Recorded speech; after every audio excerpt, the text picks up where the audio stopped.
Hello, everyone, and peace of the Lord to all of you. I hope my voice coming good and clear. Please invite your friends.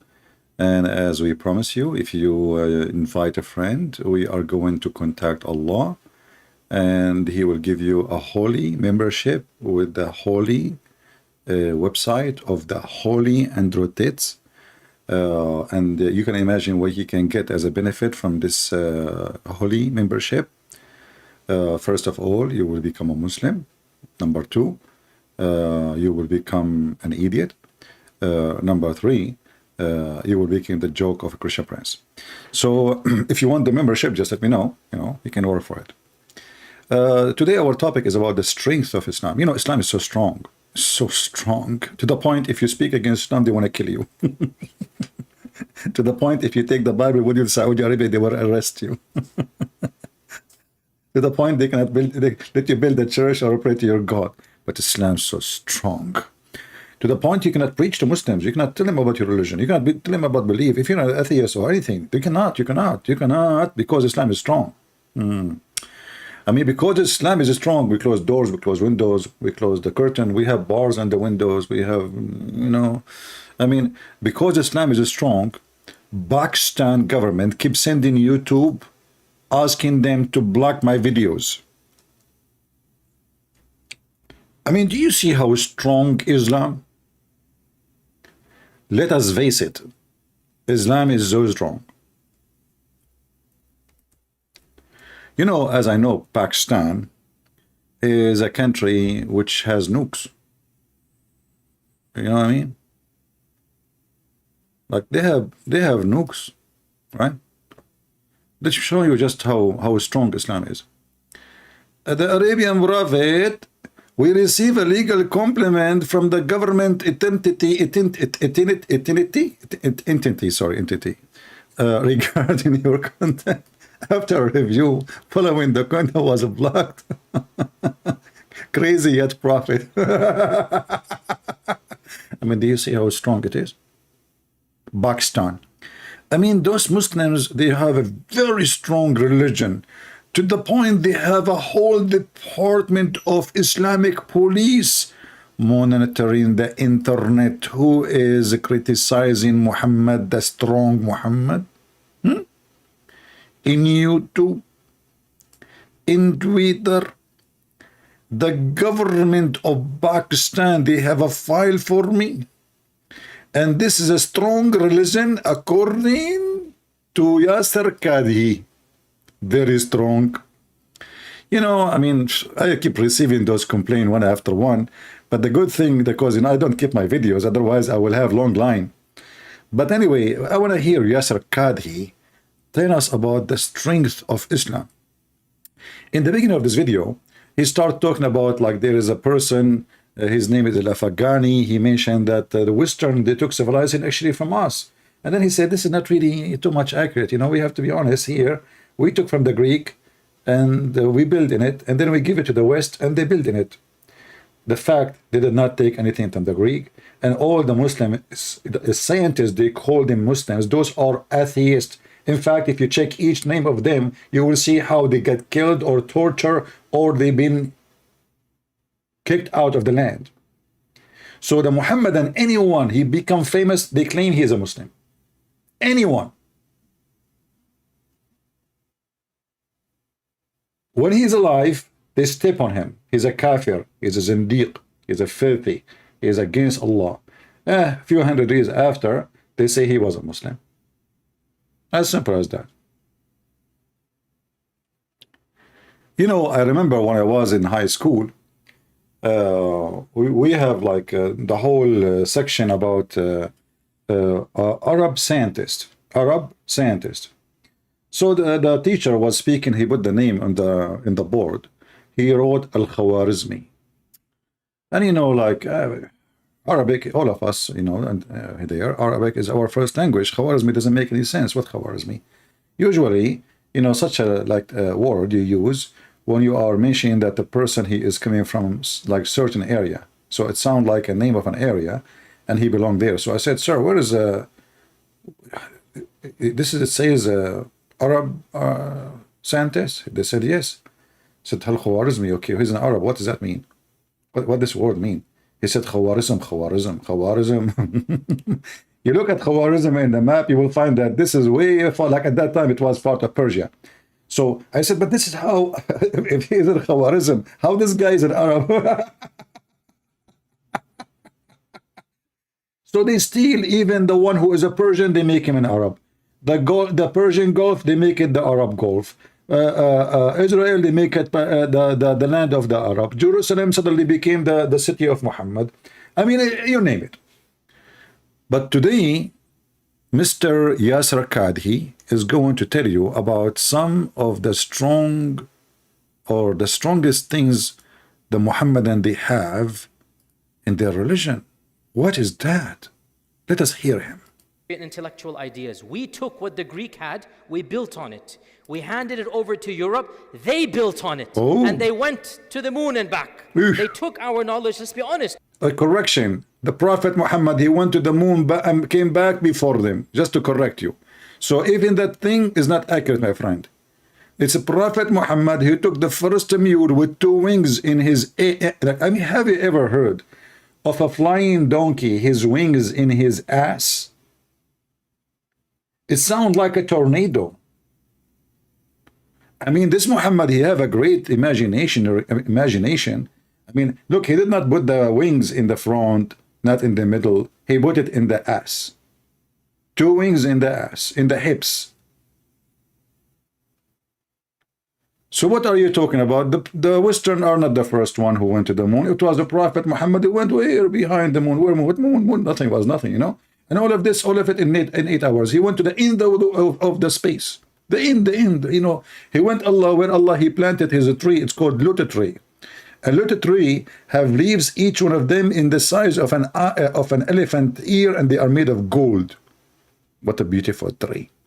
And you can walk underneath of it for 100 years. Does that make it big, supposedly? I mean, I thought Allah is bigger than that. If Allah can lay down under a tree, the distance of it is 100 years. That means it's still short. 100 years in the speed of what? Camel or walking? No. What is that? Anyway. So, okay, so we took from the Greek and we gave to the Western. The Western went to the moon, then they came back and... Here. Again, we have to be a bit more critical rather than superficial. Right. They took what we gave them and they built on it to where we are today. True story. So indeed, it is true that we did a little bit, no doubt about that. But in the end of the day, we stopped doing what we were doing. What are you talking about? Aren't you burning France today? Aren't you making street dirties in England? Aren't you smuggling, trafficking human to Europe? From Pakistan, 500 Pakistani, they drone in the front of Greece. You are doing a lot to Europe right now. What are you talking about? Continue, please. They took over and they took it to a whole different level. The whole different level. Okay, yeah, we did it, not you. Okay. And what is the level you have? What is the strength of Islam? I'm trying to understand. One point. Another point can be said here, actually many points can be said, that in fact, and this is my main point of the whole... I love it when a Muslim, he say in fact, because everything in Islam is a fact. Listen, when you go to the heaven of Allah, you will have 70 years orgasm. That is a fact. In fact, I know that my people in the Middle East, their orgasm right now is 69 years and 9 months. But in heaven, Allah will make it 70. It's a fact. I mean, Muslim, they are the one who talk only about facts, brother. And later we can talk the fact about the Gog and Magog and the fact of the flying carpet of Suleiman. And Suleiman debating an ant and he lost the debate miserably. And the fact that Suleiman, his shaitan, he F all his wives, and Suleiman was working as a dummy in the market carrying fish. The idiot, he left the palace just because he lost the ring. And the fact that the wife of Suleiman, she gave the ring to the shaitan because she thought this is Suleiman, because when he go to the bathroom, he don't take the ring of Allah with him. All those are facts. And not to forget to mention that Prophet Muhammad used to F all his wives in one night without washing until the end. That is a fact. It must be true. I mean, that's normal in the Middle East. This is why Middle Eastern are #1 people in the world who buy Viagra, because obviously they are so good in bed. Right. It's a fact. Remember, in Islam, we bring you nothing but fact. Continue. This tactic might be semi-valid, it's not wrong, but it is not also the most correct or the best tactic. Really? Why? Remember, he is teaching the Muslim how to refute the Western when they say to them, you Muslim, what do you have? So he's teaching them now how to refute the Western. So now we have a new tactic. This is a war Zoom chat. What the tactic? What the tactic? Brother, tell us what the tactic, new tactic. Because in the end of the day, our strength, what we call our trump card, no pun intended, our strength is not in Ibn al-Haytham, no, and al-Khawarizmi, no, and Ibn Rushd, no, and al-Razi. That's not our strength. Where? No. This is not where we will win the debate. Where? Our strength is in what Allah blessed us with, a knowledge of who we are, why we're here, a knowledge of heaven and hell, a knowledge of morality. I love it. Who is a Muslim would like to join us live on air and tell us why we are here according to Islam? This person, he just mentioned morality. Morality. Who is a Muslim would like to join us live on air and teach us the morality of Islam? Morality in Islam? Like what? Like what? Can you give me some information? Iman. This is where we will always be better than them. I wish we could measure not GDP, but akhlaq. I wish we could measure akhlaq, moral. I mean, this guy is coming from Pakistan, a country where everybody is corrupt. A country where, according to Google, they are #1 country in the world search for sex with donkey. Sex with who? With donkey.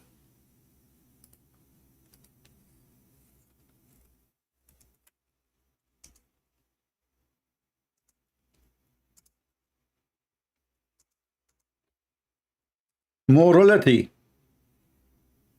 What is #1 nation? #1 nation sexy web search. Call Pornistan.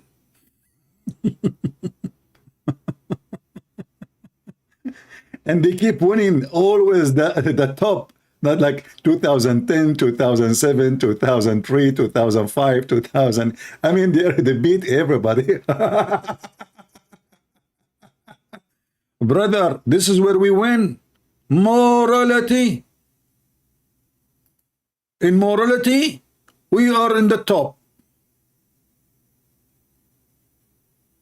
We have all the proof and the reverence when it's come to morality.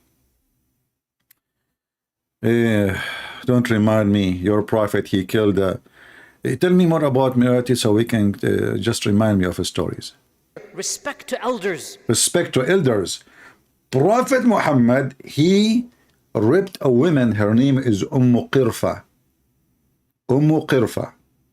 He ripped her 2 parts when she is alive. She is more than, between 86 to 90 years old. Respect to elders.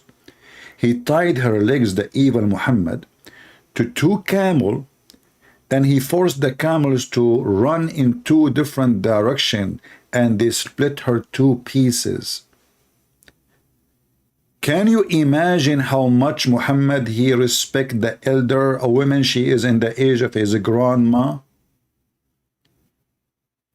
And by the way, Yasser Qadhi, as long you respect the elders in Pakistan and Middle East and Islamic countries more than the Western, what do you do for them there? Is it true they sleep in the road? Is it true they don't have medication? Is it true that they are beggars for food and nobody is helping? Is it true that in Europe, an old man, he will not sleep in the street unless he's losing his mind? Is it true that in the Western, they give you a salary if you are an old man? Isn't it true that in the Western, those you say we have better moral than them? If you beat a dog, you go to jail. But if you beat a woman in Islam, you are a good man. Isn't it true that your prophet, he said, a man should not be questioned why he is beating his wife? And you are talking about respecting women and children and elders. Not to forget to mention Prophet Muhammad marrying a child, if we can call it marriage. Morality. A man should not be questioned.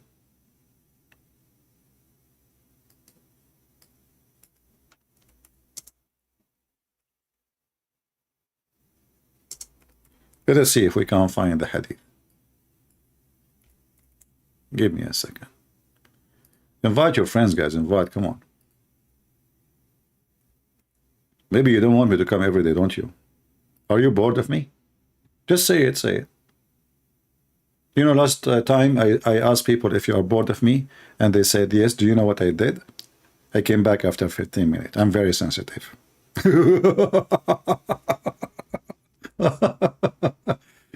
It doesn't affect me. I do my work. I serve the Lord. Who care who like me, who don't. A man should not be questioned why he is beating his wife. Yasser Qadhi is asking us to respect the morality of Islam. The woman, she called the police. Tararam, tararam, tararam, tararam, or maybe her son. The police answer. This is the police of Zakir Naik with you. Sir, my father is beating my mom. Can you please send somebody? He's beating her. Listen to me carefully. Prophet Muhammad beat me upon him. He said that if a man is beating his wife, police cannot be involved. What the heck? This is the morality of Islam, that if a man beating his wife, police cannot involve. Exactly. Why is that? Because he's the husband, and the husband can beat his wife. What if he's an idiot? What if he killed her? No problem. If he killed her, just give it a call. And yes, Qadhi.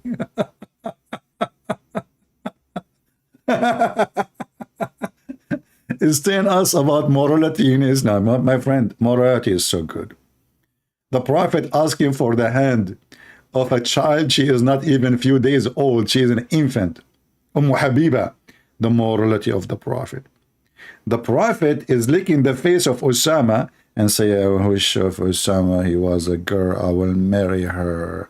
I will dress her. And not he will marry her, like he will marry her to somebody supposedly, and he will dress her. I mean, he's a boy. While you are thinking about a boy, he's a girl. Bachabazi, the morality of Islam, that we have a culture promote bachabazi. Do you know what bachabazi? Who of you do not know what bachabazi? If you do not know what bachabazi, you're missing a lot. I mean, this is the religion of morality. Bachabazi. I'm typing in Arabic. Hold on. Bachabazi.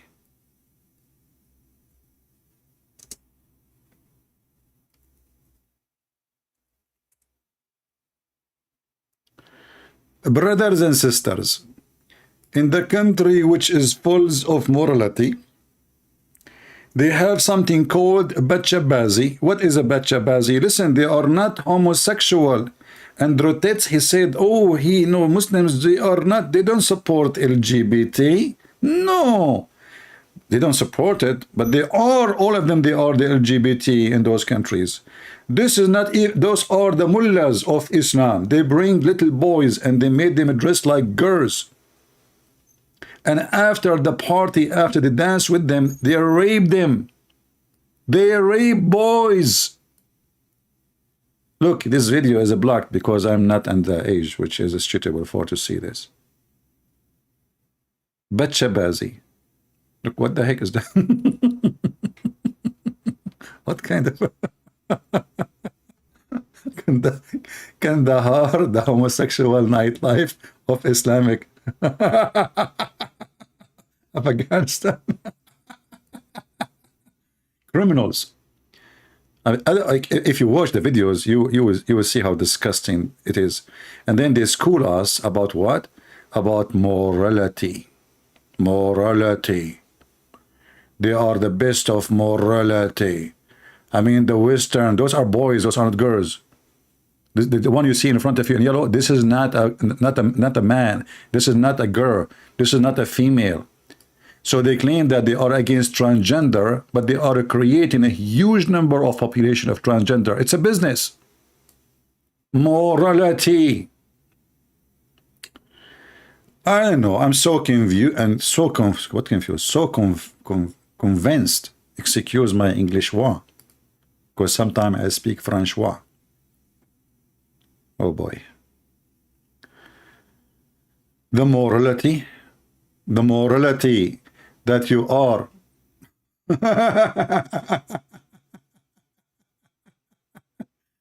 What about secret wife? Look, we have secret wife religion. No way. Yes, brother. Ooh. It cannot be true.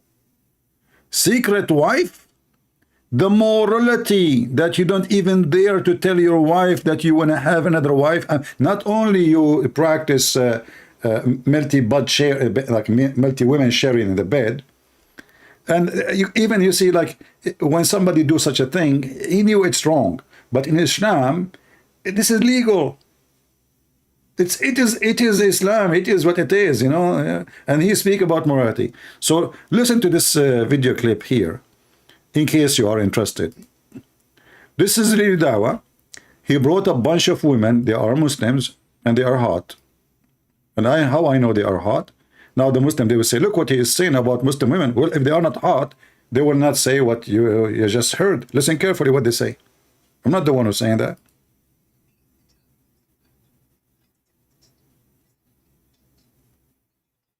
Yes, pass. Would you die for her? Yes, pass. If your wife was okay, would you get a second wife? Yes, pass. There is not a conflict between a man loving his wife and a man wanting to be polygamous. I agree. Because I get the polygamous part. I get the whole wanting to have more intimacy with more than one woman. Yeah. Muslim men, because they are so moral, they like to have intimacy with more than one woman. She understand. The Muslim sister, she understand. And the Muslim boys in the front of them, they are understanding what she understand. He want to have multiple intimacy. Like, she did not say even multiple wives. She said intimacy. So the purpose of it is just, excuse my language, effing. Effing.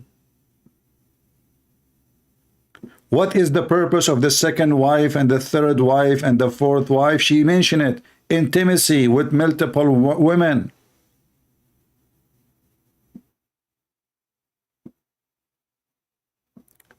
Yusuf is inviting us to Islam because that will save us from fire. Yusuf, my friend, I don't know if you know your religion. According to Islam, every Muslim will go to hellfire. Why you don't call me to show you the Quran?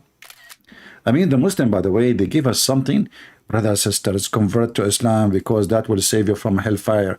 Hey, Yusuf, who is going to save you from Iran when they attack you? The American. Who is going to save the Kaaba from the missiles of Iran? The American. Who is going to save Emirat and Kuwait and Bahrain from Iraq? The American. Who is going to save you from the Chinese and the Russian? The American. Where is Allah? So don't tell me about hellfire. You are in hellfire already. I mean, your land is messed up. Disease, illness, with all the money you have. Until now, you are the most illiterate nations in the world. Instead of building schools, you build mosque. You go to the mosque, what they teach you. Let us see what they teach you in the mosque. Do you want to see what they teach you in the mosque? Listen to this. Inshallah, I am trying to raise 500,000. Yeah, he's trying to raise, yeah. They teach you in the mosque that you should buy halal food. For cats. Cat halal food. Cat halal food. and halal raw cat food. There are countless health benefits to this new raw diet. Check them out on Instagram. And they say to you that the Muslim do not have any innovation. Shouldn't we remember that the first one who created halal cat food is the Muslims? Isn't it the cats now are so thankful and praising Allah that they are Muslim cats? So the cat in Islam, she eat halal mice and halal cockroach and halal fly, halal cat food. In the chat, in the video of Mimi Lili Dawah, is this is a top technology? Do the Russian have that? No. Olga from Russia, do you have that? No. Vladimir, do you have that? No. Okay, what about you, Mr. Richard? Absolutely not. Okay, what about you, Mr. German, Ivan? You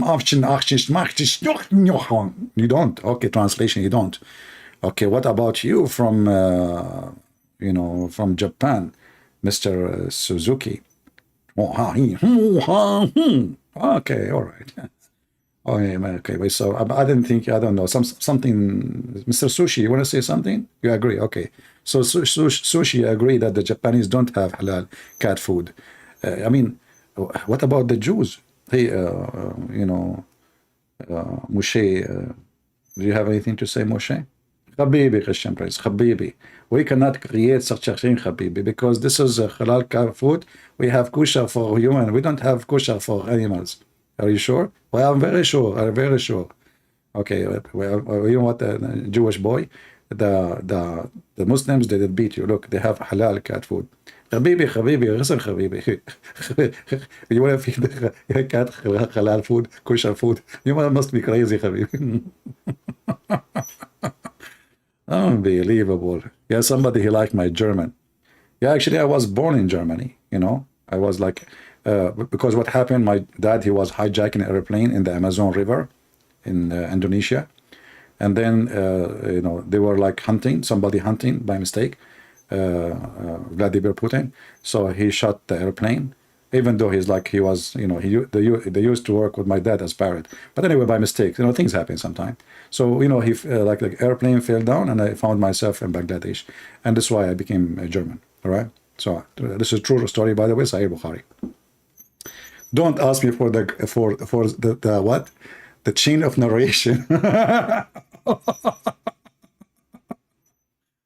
So what we learn when we go to the mosque, like in education, and we beat everybody. Okay, what you beat them beside the halal food, cat food, whatever. Yajuj and Majuj.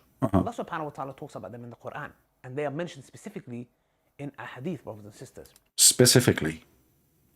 If there's anything left, just chip it. Quran and specifically in the hadith. If there's any other source in Islam for things, it's like somebody, a doctor, he is giving you good news. By the way, your wife, she will have a baby. And then you ask him, do you know the gender? He says, yes, I know. It's going to be either male or female. That is a prophecy. So specifically, brother, okay, go. Now, one thing that a lot of people make a mistake, which I've seen, people of knowledge, is that they try to comprehend and understand. You see, the strength of Islam that Muslims don't comprehend and they do not understand. Are you with me with the strength of Islam? The weakness of a Muslim is when he try to comprehend and he try to understand. This is something very special. This religion is so strong to the point you should not try to understand, neither comprehend. Now, one thing that a lot of people make a mistake, which I've seen. It's a mistake. What is the mistake? People of knowledge, is that they try to comprehend and understand who is Yajuj and Majuj? Yeah, who? Where are they? How could they stay in a cave for so long and dig? And dig. They're about to come out. And obviously some say there's narration, etc. Yeah. Parts of it, Are you sure originally you are not a cat? I mean, the Hindu, they say, like, if you have a bad karma, good karma, stuff like this. I mean, sometimes you talk like a cat. You and Mimi Hijab. Your voice comes suddenly from the nose, and like you're sniffing for a mice or something in the corner. Okay, so what now? What is the conclusion? Not authentic, whatever it is. I'm not trying to get into that, okay? You know, and then... Oh, please, he don't want to get into that. He, because he's a person of knowledge, but he don't want to get into that. He know everything. Dhul Qarnayn, and you know, there's so many speculations, etc. And a lot of people come, and they're... Don't speak dirty. What do you mean a lot of people come? Are you talking about Muslims in heaven? Are you saying that Muslims in heaven, all of them, they will come in the same time? Yes, because it's 70 years orgasm. They start all of them in the same time. They finish orgasm in the same time. They take the second women in the same time. And they have again orgasm in the same time. So they come all together. But I'm assuming you are not talking about that come. You are talking about people who are coming, not coming. Yeah. Like, some people even get into doubt with this matter. Some individuals even leave Islam. And I'm like, what's the issue here? What is the issue here? Because Islam is so strong. You see, the topic is Islam is the strength of Islam. What the issue here? You see, Yasser Qadhi, he will explain to us the issue better. Ya'juj and Ma'juj is actually, for our modern times, I would say, one of the most, if not the most problematic of the signs of Judgment Day. I thought Islam is so strong, it turned to be problematic. Yes. I mean, you have a video about the strength of Islam, and now you are talking about Muslims leaving Islam because Islam have a lot of problems.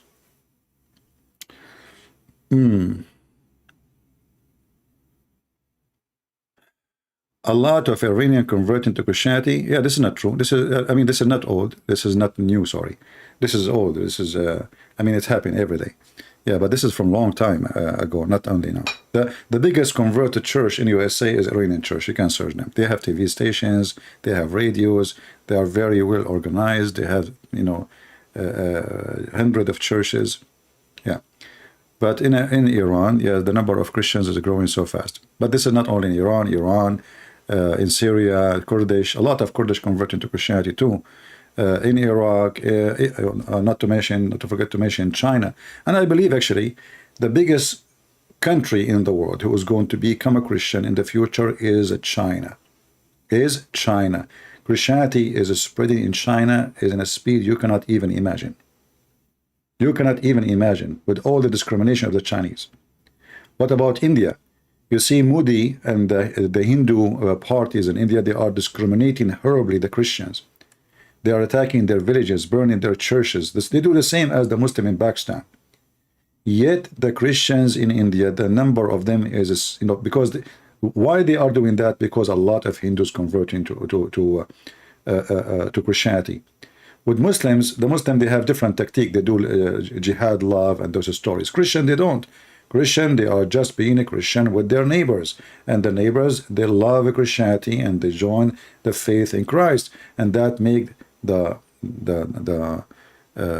Hindu priest go crazy and ask the mob to go and burn churches and burn houses and etc. And you know, because in the West we don't have real leaders like Trump. He went to India, he shake hands with Modi, and the same as Biden, but none of them mention what they are doing to the Christians, because Trump and Biden both are scumbags. However, Christianity will grow. It doesn't matter how much you discriminate. In fact, the more you discriminate us, the more we are strong. Christianity is not in a good shape when we are relaxing. This is my experience. Christians are way stronger and way more faithful when they are discriminated. This is exactly what happened in the first 300 years for Christianity. They were discriminated to the point they throw the Christians, our church fathers, they throw them to the beast to make them food for fun. For fun. Still, those Christians, who they are amazingly strong believers, they refuse to deny Jesus. They said to them, deny Christianity, we will not kill you. They refuse. And this is here we see why we laugh at the Muslim when they say the Christian, they corrupted their book. I mean, those people, they paid their life, literally, So why in the world they want to corrupt their book? Even the stupid Quran is speaking about something really amazing about the Christians. That when a Jewish king, his name is Abu Nawas, he occupied a part of Yemen, or all of Yemen. And then he made a field, or he dig in the ground, big a huge hole.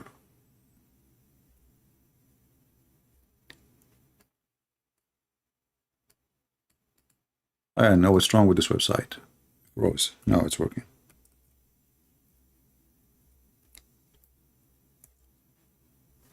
In chapter 85, from verse number 1, you will see here in verse number 4, the one who were killed by burning them alive.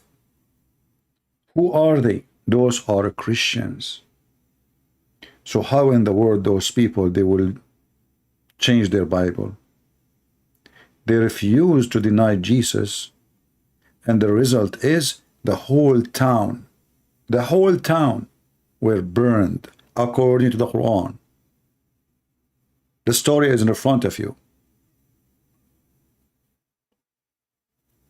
So the Hindus, the Muslims, even the Jews, they make a counterfront, enemy of Christ, to fight Christianity. Are you going to contain it and stop it? No, the fact is going to be the opposite. We will be stronger and we will grow and you will be defeated, for your God is the devil and you are evil. And we will not do the same you do. We will not burn a synagogue of a Jew, and we will not burn a mosque, and we will not burn a Hindu temple. We will not. We are not evil like you. And this is why we will win. Going back to the story of Gog and Magog. So the strong Islam is so strong as long you don't ask questions or you don't try to comprehend. But then what is the strength of it if it's a blind faith and you cannot ask questions? And what kind of a religion this religion is? You as a part of it, not a stranger, you don't, and you are not allowed even to ask question about it. So how you can explain to me what is your belief if you yourself don't dare even to ask and to comprehend?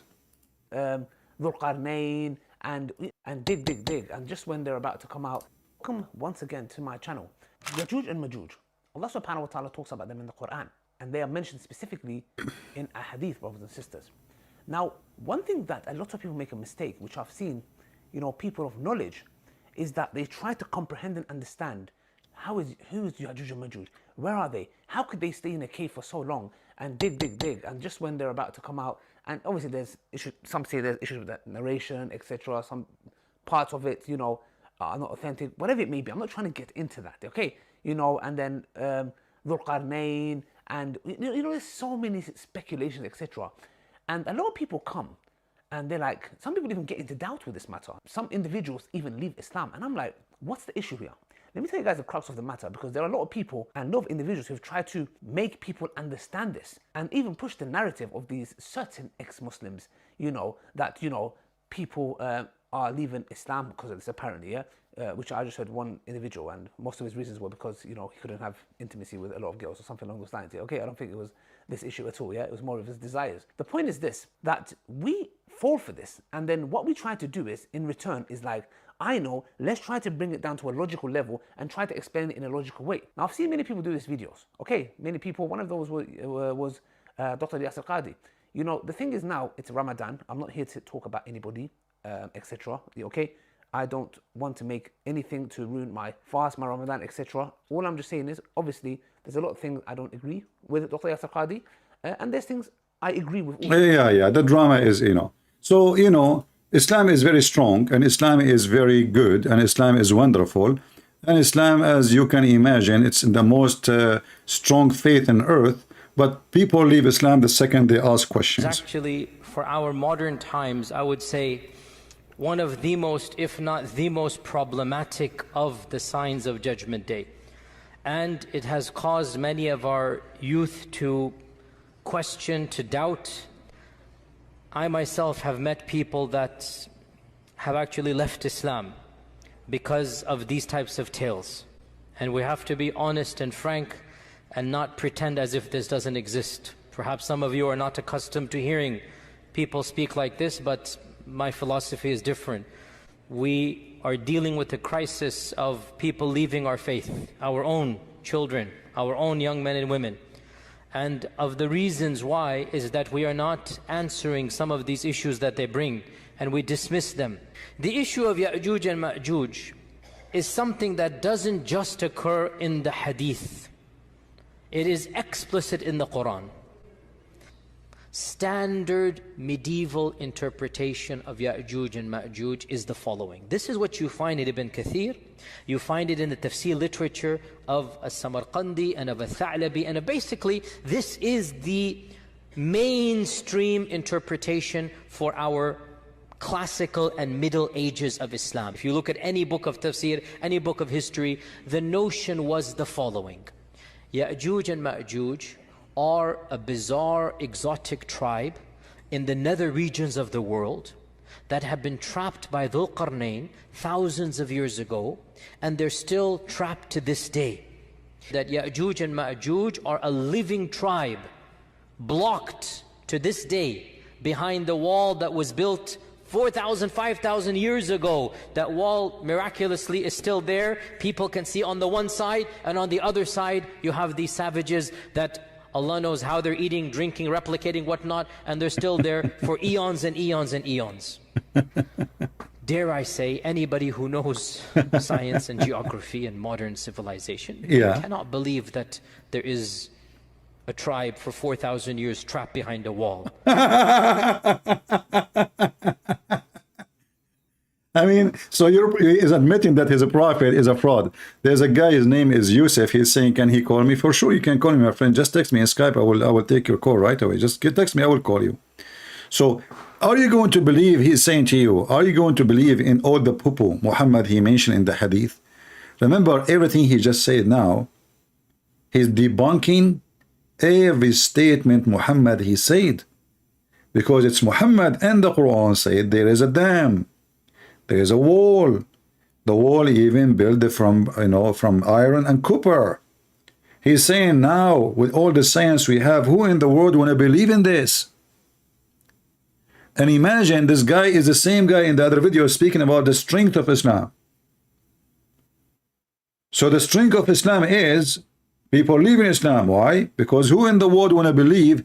And remember that those Gog and Magog, they are not like a nation of 1,000, 2,000. No, the ratio of them, according to Muhammad, is 1,000 to 1 human, which means from not only that, even when one of them before he die, those Gog and Magog, he will have 1,000 boy child before he die.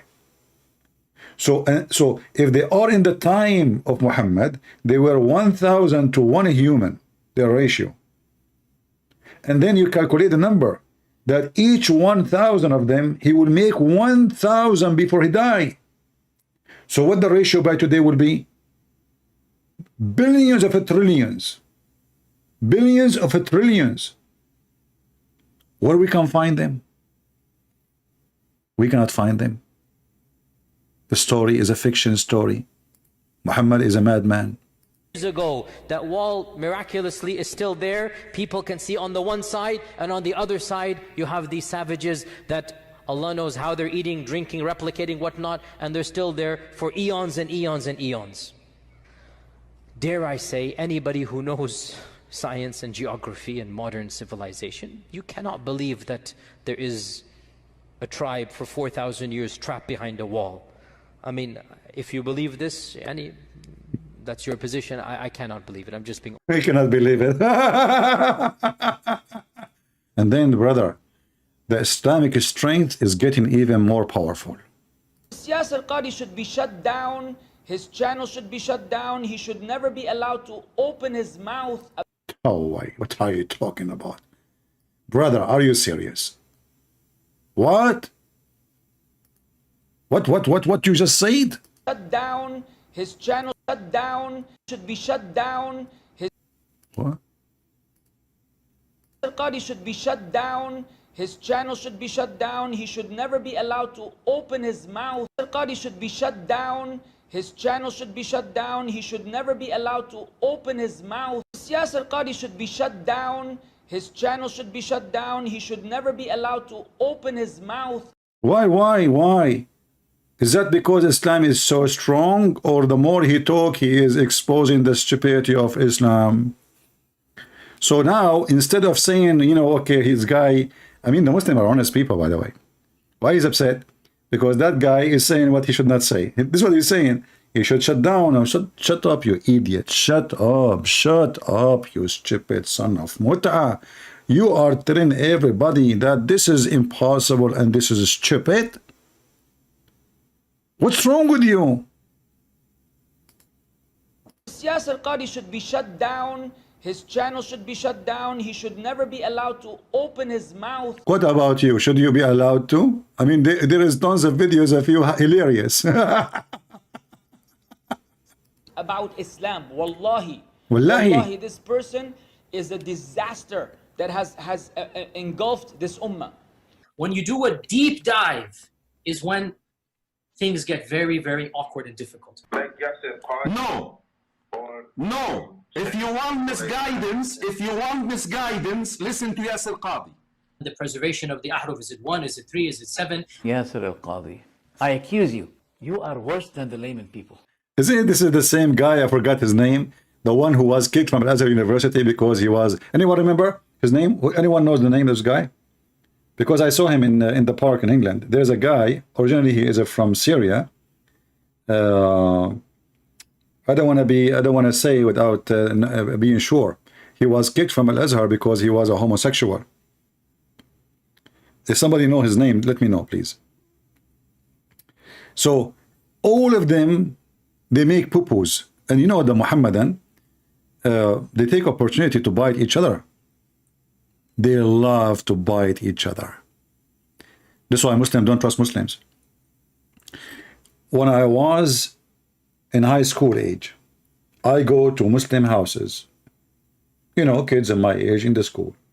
I go, I sit with their sisters, I sit with their mom. I respect them. I don't, I respect the privacy of the family.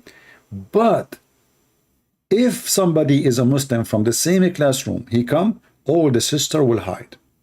The mother will hide. With me, they sit, the Muslim, when they are inside the house, they wear very revealing clothing. They don't dress the same as outside as inside. So when I go inside, as like I'm one of the family, they trust me. Muslim, they trust Christians. They never trust a Muslim. The second a Muslim, he knock at the door, all the females will hide. All the females will be behind the doors. I go, his sisters, they bring the fruit, they bring the tea, they bring the coffee, his mom, his sister, they sit with us, we talk, everything is normal. A Muslim boy show up, everybody disappear. They don't trust them. And this is the truth. God is my witness. God is my witness.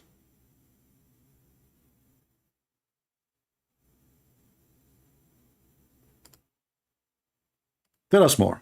When things get very, very awkward and difficult. No. If you want misguidance, listen to Yasir Qadhi. The preservation of the ahruf, is it 1, is it 3, is it 7? Yasir al-Qadhi, I accuse you. You are worse than the layman people. You failed. This is not a joke, brothers and sisters. The issue of ahruf and qira'at caused confusion to somebody whom the Prophet ﷺ said, if you want to listen to the Quran directly, listen to Ubay. ما في مشكلة تكفير يا أخي. Live. We don't care. The most advanced of our scholars, they're not quite fully certain how to solve all of the unanswered questions in there. Yasir Qadhi, when you see him on a video, click X. Traditional understandings of ahruf and qira'at cannot answer some of these pressing questions that are now being poked. When you hear him, close your ears. lest you want to be exposed to fitna. The standard narrative has holes in it. That's what I'm going to say. This quote-unquote renowned scholar, he's a da'i. He does not qualify to be a scholar. I would advise Dr. Yasir Qadhi to stop indulging in this, because this is not his field. He's not an authority to... This guy, he have high school, he want to teach Yasir Qadhi what he can say.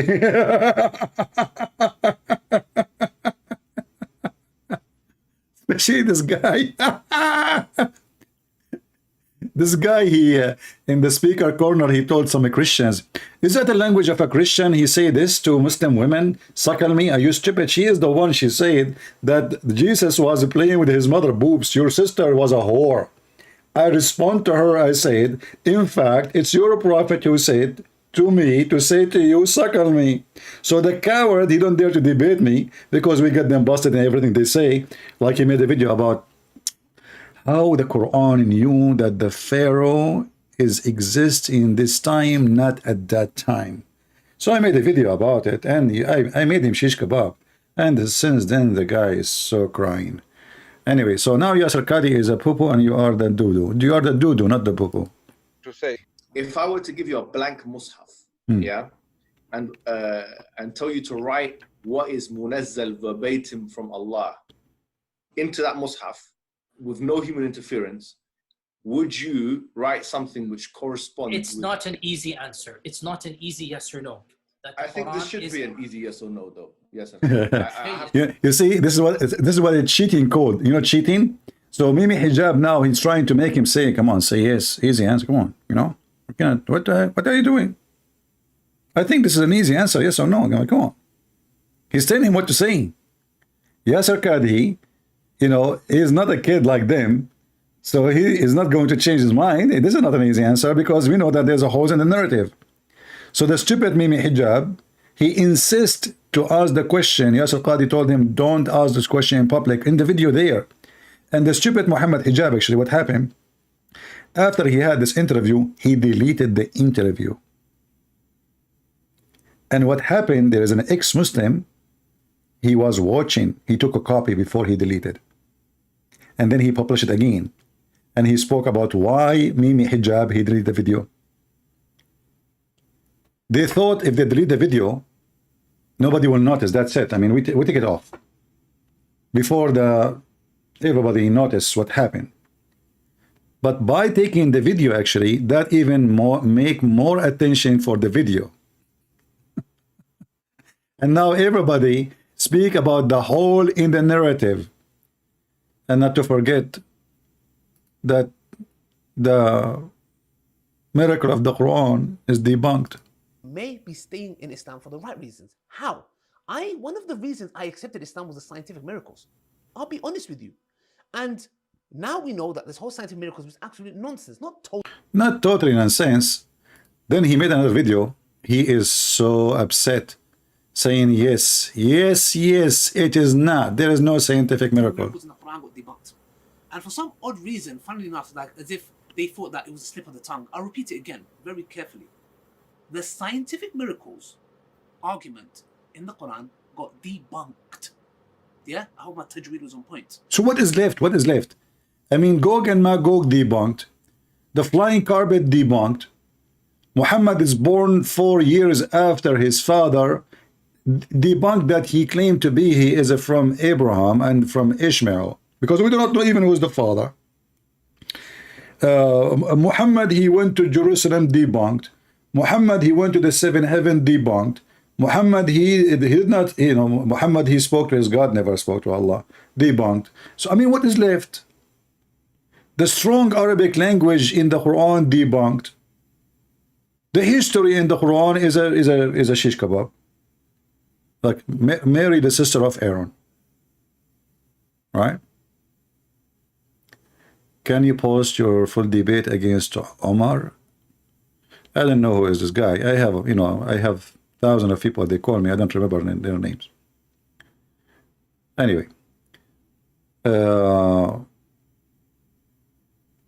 As you see, Islam have a strength, but where it is, the strength of Islam is we should not share the truth.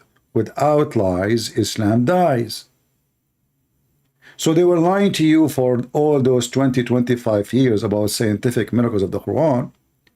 And it turned now to be that there is zero scientific miracle of the Quran. It turned to be that Muslims are leaving Islam like an avalanche.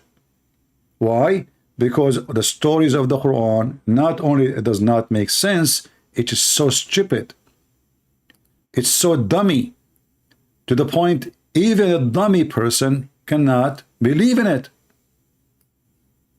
So what is the strength of Islam?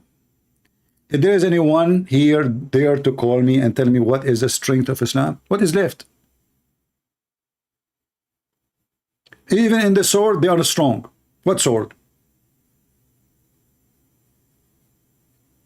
If all the Muslims now, they attack Israel, all of them together, Israel will wipe them out. Even in the sword, they are nobody. What is left?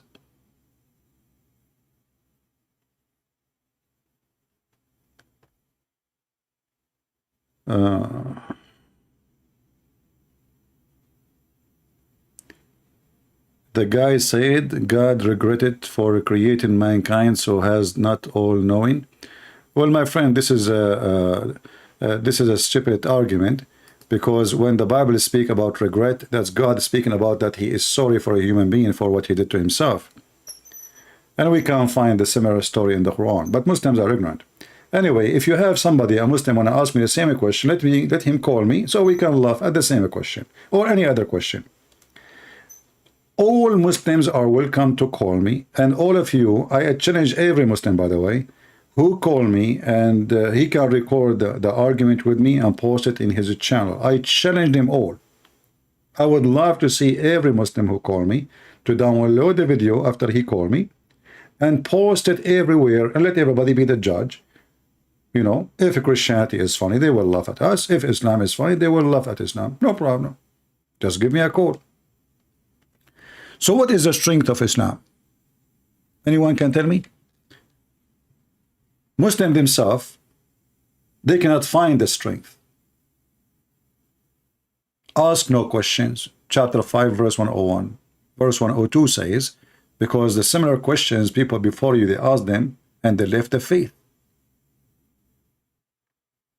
They left the faith.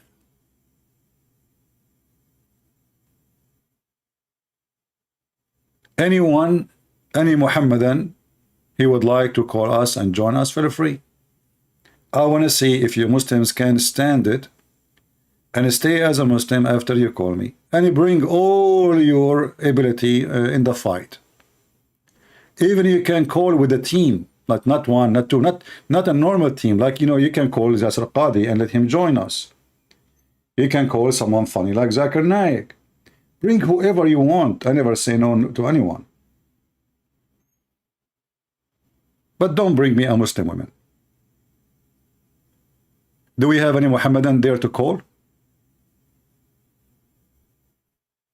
If you are sure from your religion, then I don't think there is a reason for you to be worried about calling us and proving Islam to us to be good. Because as you see, all your cleric in the internet, the famous one, they are saying things really crazy. Scientific miracle, it turned to be a lie, which means every single video in YouTube about scientific miracle, it was a fraud. Fraud. Because when you say it was debunked, that mean what? Do you know what does that mean? That mean you were all lying. Otherwise, you cannot debunk facts. You can debunk lies. So how a Muslim, he is a believer, and then this believer, he fabricate scientific miracles to make people believe Quran is from God. And then after 20-25 years, and I am the first one who wrote books to get it busted, and for sure before I start writing my books, I was making my videos laughing at all those scientific miracles. So All those years, the Muslim, they were saying Christian Prince is lying, and now it turned to be to what? The truth. Christian Prince was saying the truth. The Quran not only does not have scientific miracle, the Quran is a book of errors. Prove me wrong. Just text me, and I will call you.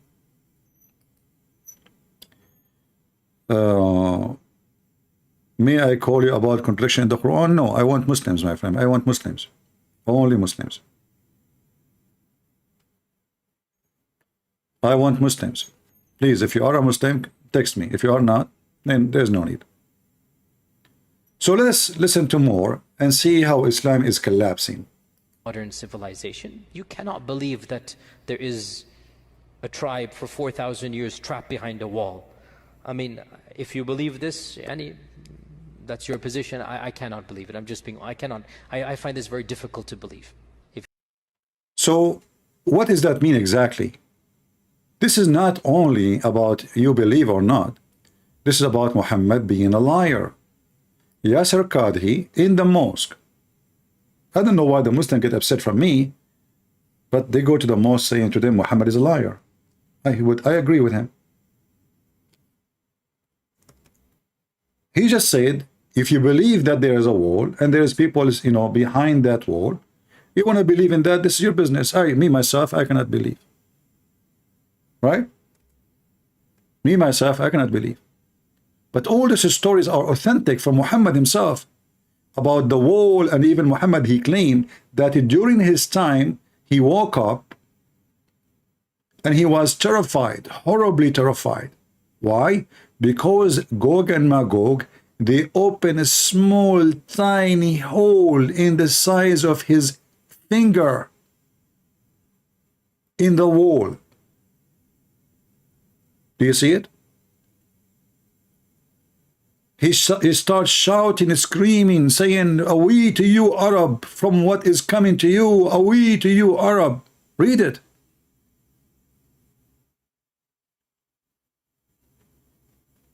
Prophet of Allah, PBUH, this is kind of acid, I don't know if you know about acid.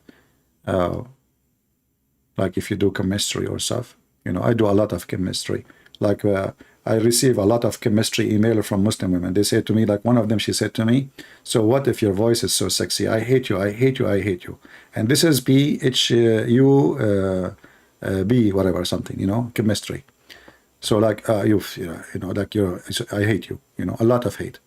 So the Prophet came to visit me one day, frightened, and he said, "La ilaha illallah." This is the voice of Dawah, before he take a hormone. And there is not true God, but no, I'm proud of it. We to the Arab. What the heck? What's happening? Because of an evil which has drawn near, the false prophecy. So Muhammad, he claimed 1400 years ago, that the Arab now soon, Gog and Magog are coming to them.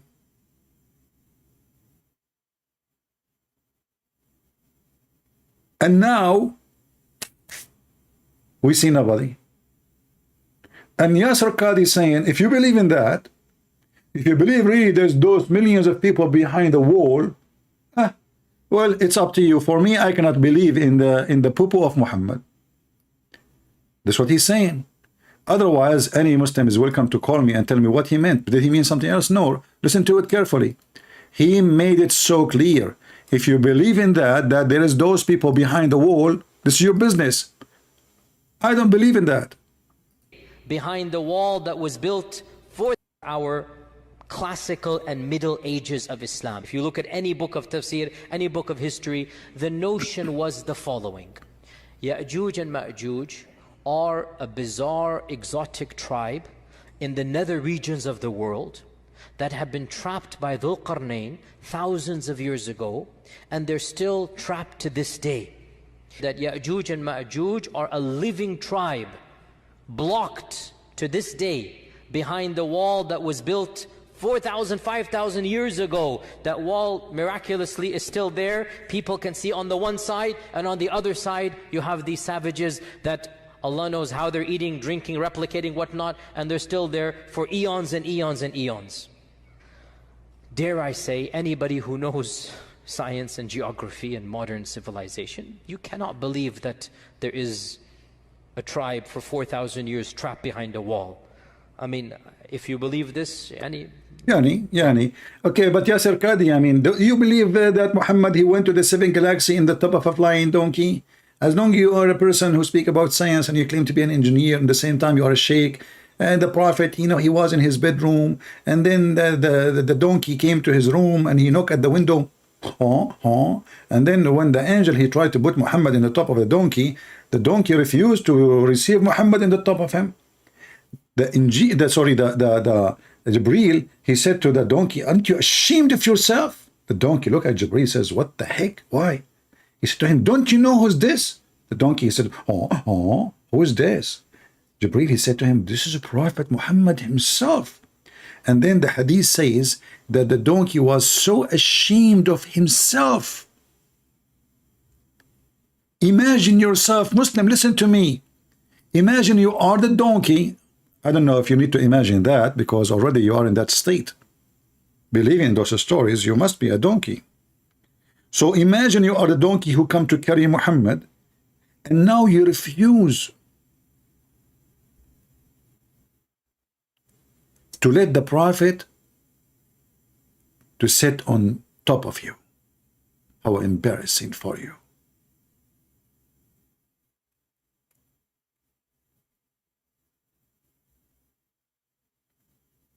And then the Prophet,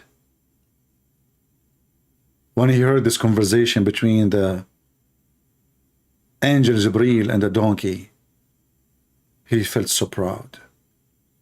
The angel saying to the donkey, do you know who is he? I mean, by the way, Muslims, why the angel did not tell the donkey, hey, by the way, we are going to pick up Muhammad? I mean, to save him the embarrassment. And why this donkey don't want to take Muhammad? Is that because he stink or he's dirty, he did not take a shower? I mean, what's the point? I mean, he's a donkey anyway. I mean, don't you notice this story is so good? Beautiful, beautiful story. Anyway, I'm sure that this donkey now he feel he is very honorable because he got the opportunity to make the Prophet jump in the top of him. You know, this is a big opportunity. I mean, those are kind of opportunity happen to you once, you know, in lifetime for any donkey in the world.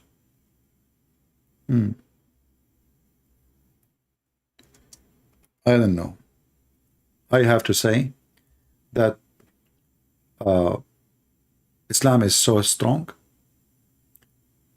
and the Prophet was so strong. That's why the Prophet, he used to F all his wives in one night. Yet he could not have one baby. Obviously, he was shooting blank. Husband, did you check your bullets? The Prophet was shooting non-stop, brother, all his wives, and then no babies. Why? I mean, what happened? I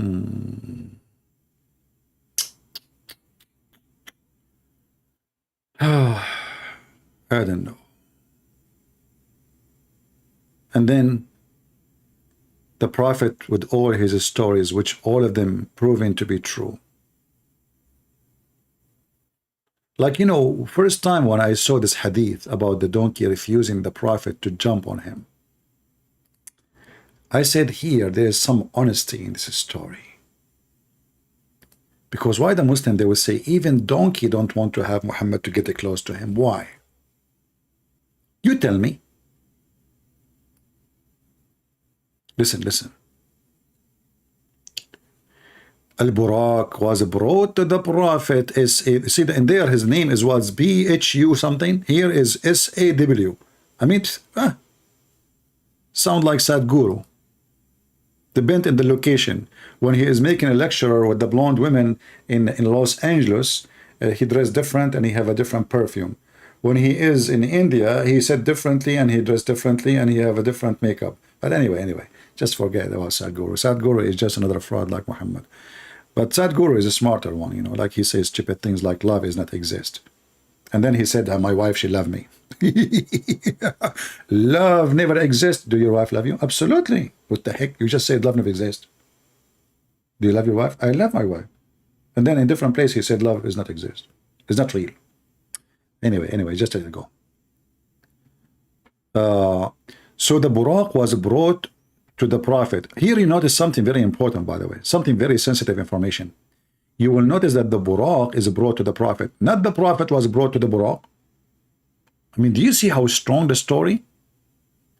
The Buraq, which is the flying donkey which have two wings in his ass, may Allah ask him, he is the one who was brought to the Prophet, case sensitive. Why? Very simple, brother. Because the Prophet is more important than the Buraq. The Buraq is important, is the limousine of Allah. However, because the Prophet is more important, so the Buraq came to the Prophet, not the Prophet came to the Buraq. Take a point. This is point number one for Prophet Muhammad. So he was brought for Prophet Muhammad in the night of Isra. Buraq only come at night. Take a note. Why? Because he is very shy and case sensitive. In fact, I heard some stories, I'm not sure if this is the reason. He is naked. Yeah, this donkey is naked and he is so shy. So he don't like to walk between people and people looking at his, you know, he's don't wearing no pant or anything. I mean, totally naked, you know. So he come at night only. That's why nobody saw him. Okay. So he come at the night of Isra and he was saddled. Look, he's ready. See? They have a garage in the heaven of Allah. You know, they clean the donkey, they saddle the donkey, they comb his hair, they put eyeliner in the donkey, his tail is clean, everything perfect, yeah. And then, renamed, I don't know if I'm saying the word correctly, renamed, is that, let me use Google, peace be upon him, to, how to say this word, excuse my English. And now maybe Hijab, he said, don't speak with English. Your Prophet do not even know his name. Hold on.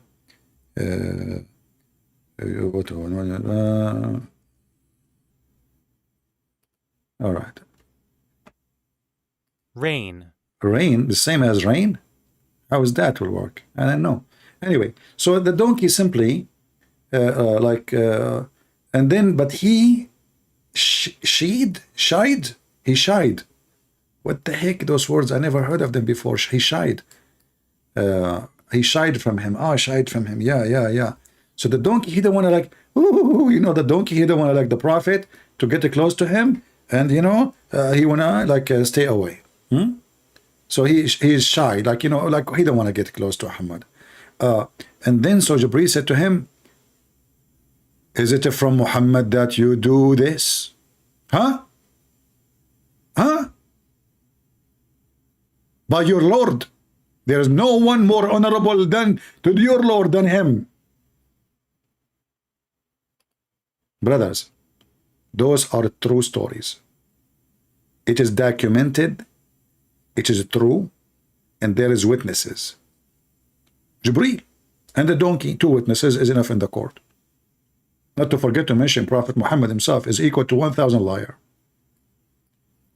So the Jibreel, he was so upset from the donkey. Like, what are you doing, man? This is the most honorable. Jibreel, by the way, as long he is the most honorable, I mean, shouldn't Allah send him like a limousine or I mean, you see, if this is about honor, you see, Jesus is very humble, so he used a donkey because he's humble. Muhammad is the most honorable. Going to visit Allah, and Allah send him a donkey? Okay. So here we see that the donkey, as a reaction, I wish the donkey at that time he have a YouTube. Man, that would be a nice video. Listen, the donkey, he started sweating heavily. Do you see what happened to the donkey after that? Do you see the size of the embarrassment?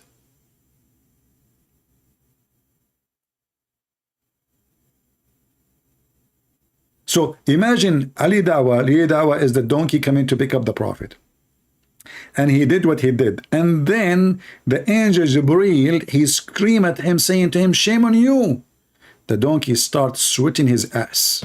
He started dripping like water. He's sweating because he's so terrified. What I did, what I did. Now they will report me to Allah, and they will tell Allah that I did shine from Prophet Muhammad, who was going to ride in the top of my back. Fatima saying Quran explained embryology 1400 years ago. That's deep. So why Lili Dawah is saying scientific miracles is debunked, Fatima? Can your husband call me Fatima so he can explain to us the scientific miracles of the biology, embryology? Listen carefully, brother. 1400 years ago, the scientific biology discovered in the Quran before all mankind. Like what, Fatima? Like the sperm coming from the backbone of the man.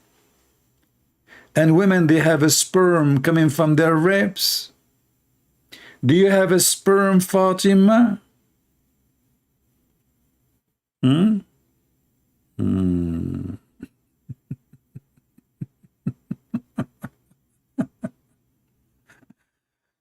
If there is anyone from the Muslims who want to talk about it, I don't mind. Just text me. I will be happy to take you in Skype and I will talk to you. Oh, we have somebody as a Muslim. Let us see.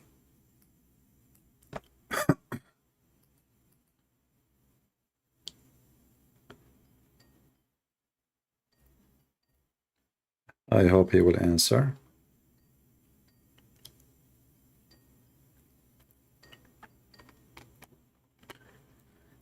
Hello?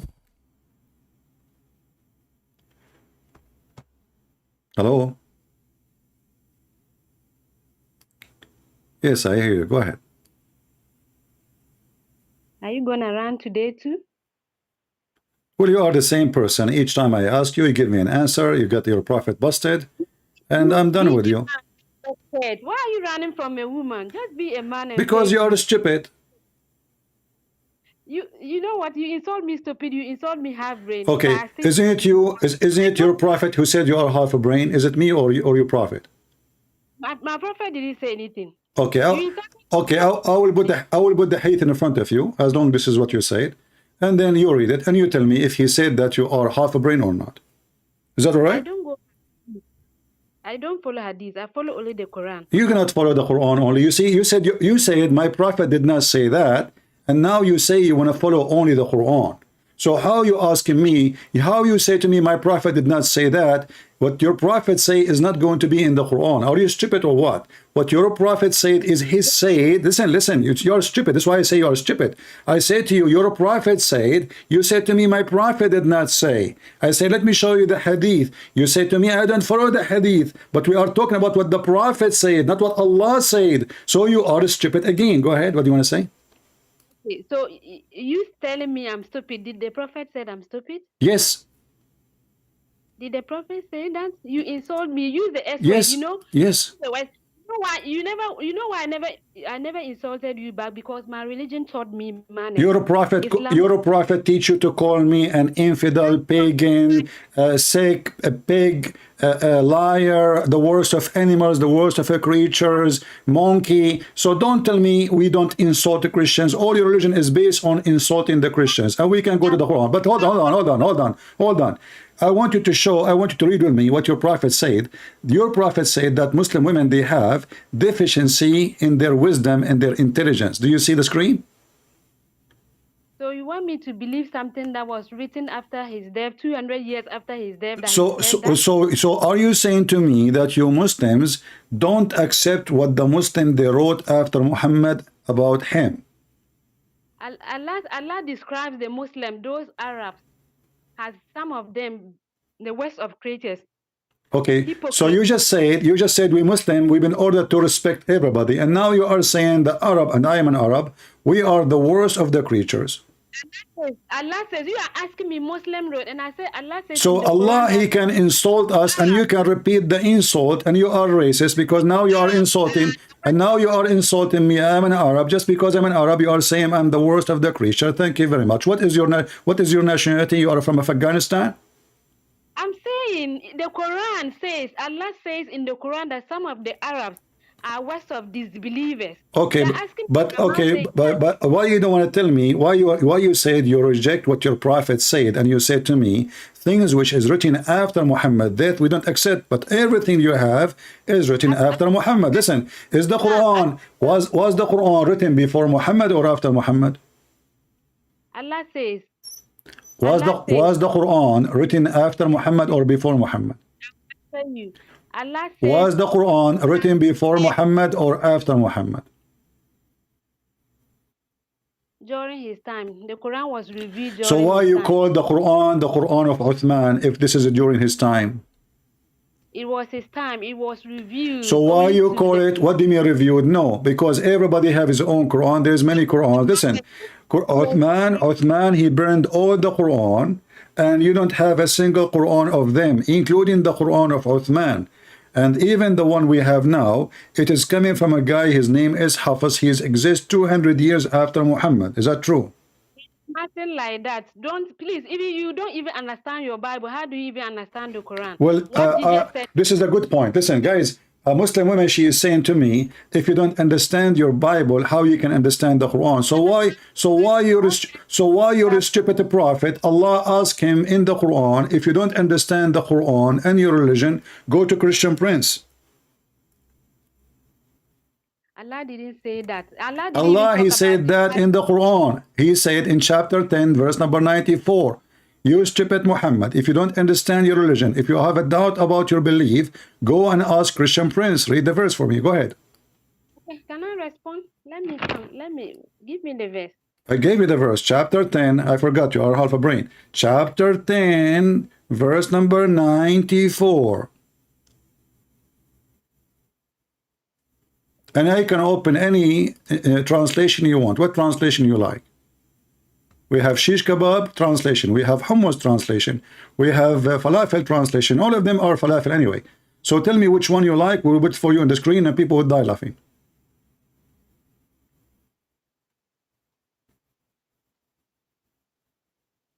I'm searching. Chapter 10.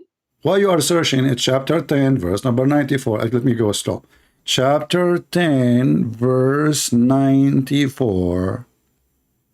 94 is the one before 95, and it is after the verse 93, which means 94 between 93 and 95.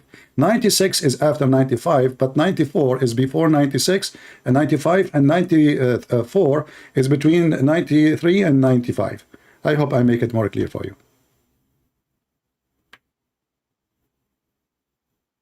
Still you could not find it? I'll be with you. I mean, after all this interpretation and tafsir, 94 between 95 and 93, and after it 96, still until now you could not find it. Do you want to call a friend? I've seen it. Oh, you've seen it now? Okay, that's good.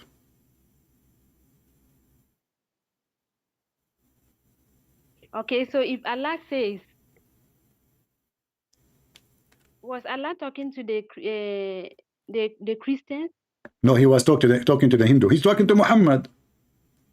Yes. Yeah, he told Muhammad, if you have a doubt about your belief, which means Muhammad, you don't believe is a prophet, go and ask the Christian and the Jews. So how we are not the one who don't understand our book, yet your prophet is the one who don't understand what he's talking about. He been taught by Allah, listen, Abatato, go to Christian Prince. If you have any question, come to him. He will teach you. He will spank you. He will educate you. It's in your front of you. Yet you are saying that we Christian, we don't understand our book, but you turn to be that Muhammad himself is the last one to know what he's doing. Why Allah want to send Muhammad to the Christian and the Jews so they can teach him who is he? Okay, let me respond, please. Respond. That was the angel and the Torah, not the Bible. It said the people of the book, you idiot. The angel. What angel? What angel? It's Injil. It's Injil, not angel. Angel is a malak. Listen, it says ask the people of the book. Ask the people of the book.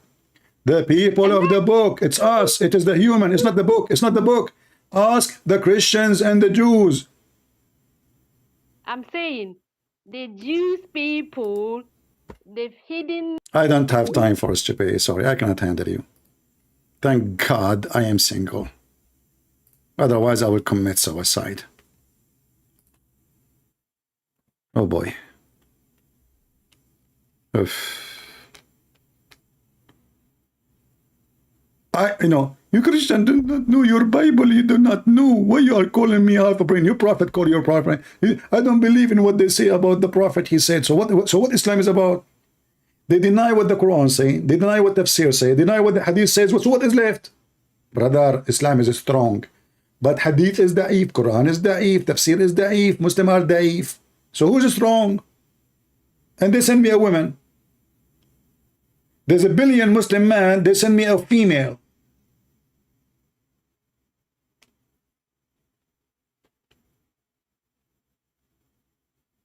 And my mom, she called me, son, are you going to get married soon? Like, what the heck, mom? You don't know what's going on. Women these days are different. I don't know what's happening.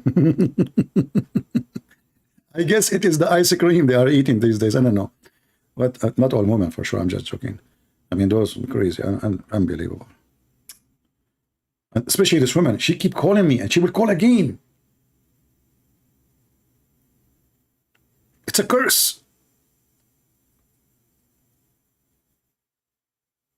Do we have any Muslim? This idiot, he keeps saying to me, Christian Prince, are you black? My friend, why even you care if I'm black or a blonde, or are you a racist? Are you black? Are you black? Are you black? Christian Prince, are you black? Christian Prince, are you black? Are you black, Christian Prince? Do you have a diarrhea? Are you mental?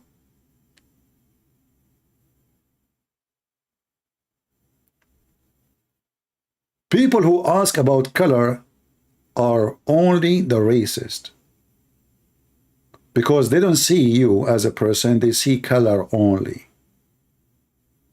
If I'm black or Asian or white, what that will do to you, you donkey? We are all children of Adam and Eve. And God Almighty, He sent His only begotten Son because He loves us all. He don't love the white alone, or the black alone, or the Asian alone. So learn good manner when you speak to people. Don't ask them what is your color, donkey.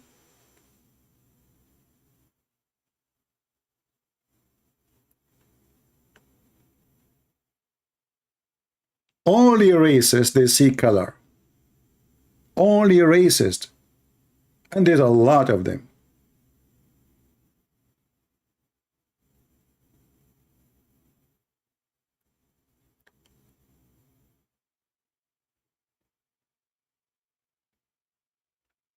Anyway, do we have any brave Mohammedan would like to call us?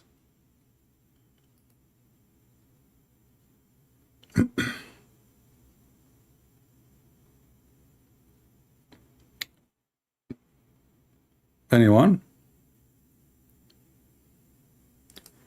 Every single stupid miracle in the Quran is defeated. Get my books and read and laugh.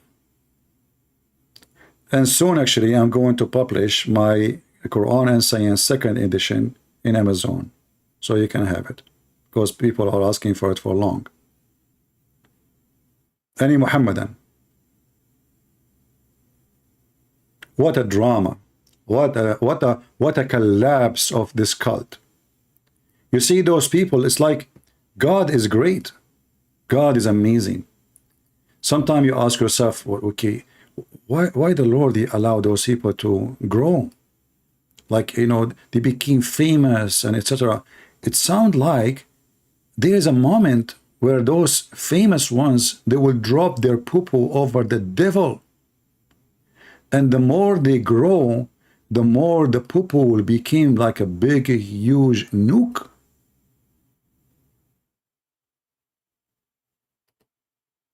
It turned to be, it's for the benefit of the good God.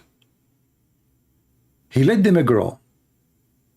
So when they grow, they demolish their own cult. Because many, they build their faith on what they say. Like as if they thought that it was a slip of the tongue. I'll repeat it again, very carefully. The scientific miracles argument in the Quran got debunked. Yeah, I hope my tajweed was on point. So when I said this, a lot of Islamophobes were celebrating as if I was like, oh my gosh, like this video is going to be me apologizing. And no, listen, it got debunked. Now, let's give some context for some Muslims so they can understand. For example, and I'll tell you where this comes from. And you know why many people in the Dawah, many Dawah, YouTubers, my colleagues, like brothers that I work with, didn't do a video. Why did you say that? Because they know it as well. In what sense? Brothers and sisters. But an ancestor, and now he will try to explain his purpose. What the Mohammedan they do when they get bigger, and this is for our benefit, and this is why we use their videos. They become our comedy. You know, I mean, I can't find a better comedy, honestly. Like, I laugh at Muhammad, I laugh at the Hadith, I laugh at the Quran, but those, they are like the Christmas light. We, you know, they are the comedy, the best comedy ever.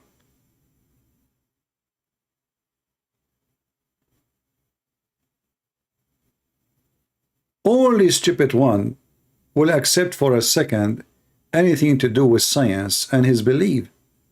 You see, we Christians, if somebody will start telling me about scientific miracle in the Bible, I will laugh at him. What does the Bible have to do with science? Well, what is that? What do you mean science? Oh, in the book of Job, it says the earth is hanged on nothing. This is, my friend, this is not science. This is science, is something else.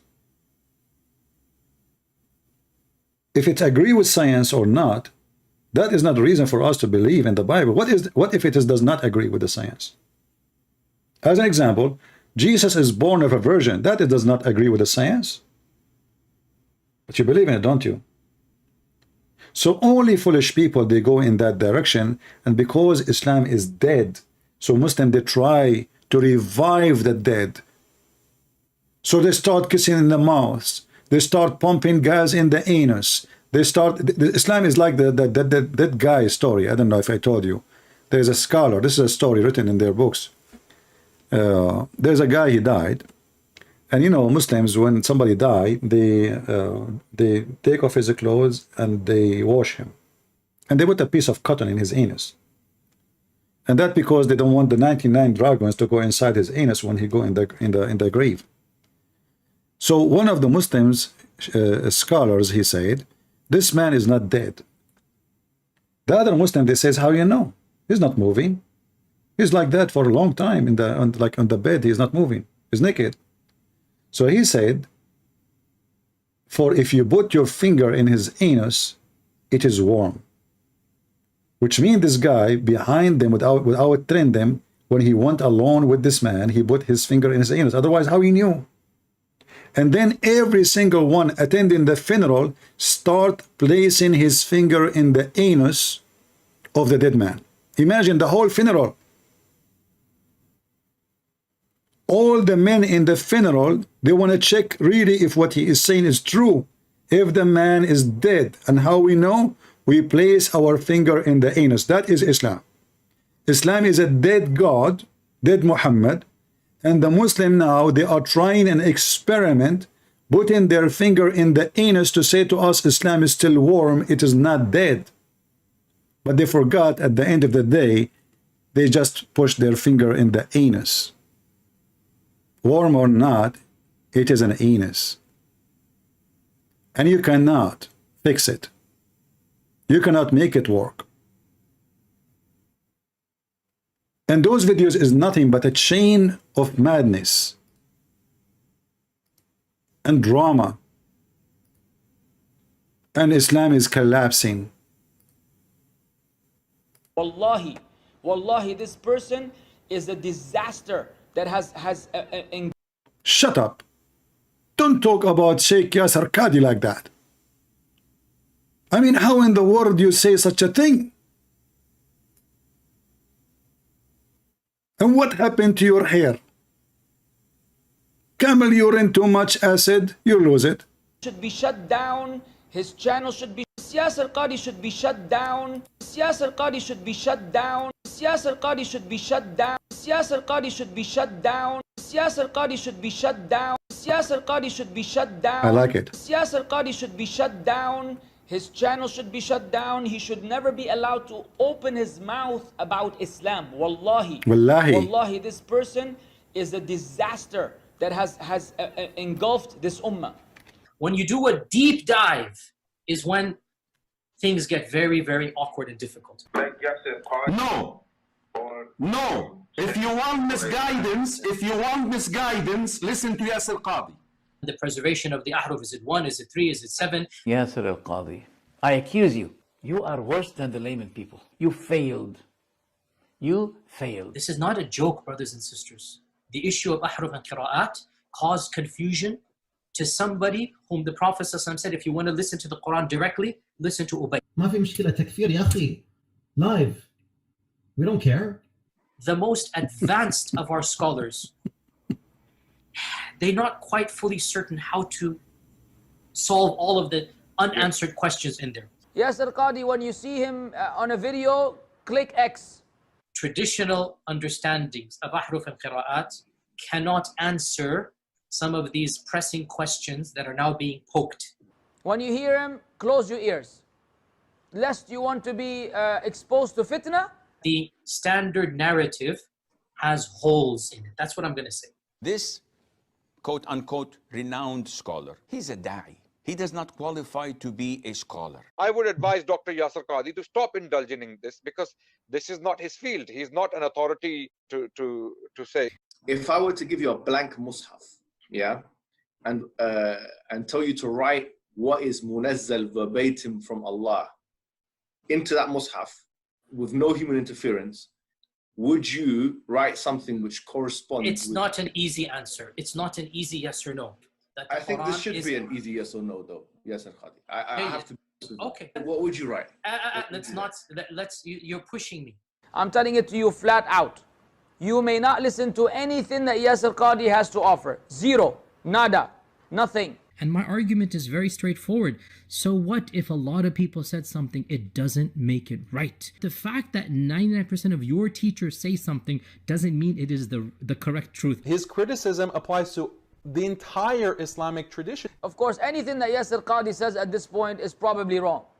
We are at a point with Yasir Qadhi where if he says the sky is blue, I have to double check 3-4 times.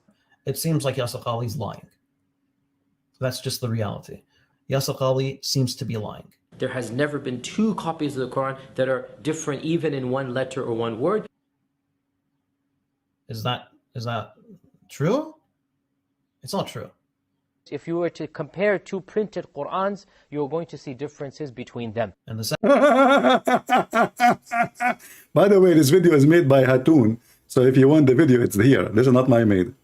I'm not going to collect a bunch of kids here. But anyway, it's just for fun. Second video, he's clear about the reality and he affirms the reality. So those are 2 different things. I wish and pray that Allah Azza wa Jal will guide him. Allah guide him, Ya Rabbi guide him. And if Allah doesn't have it in His decree to guide him,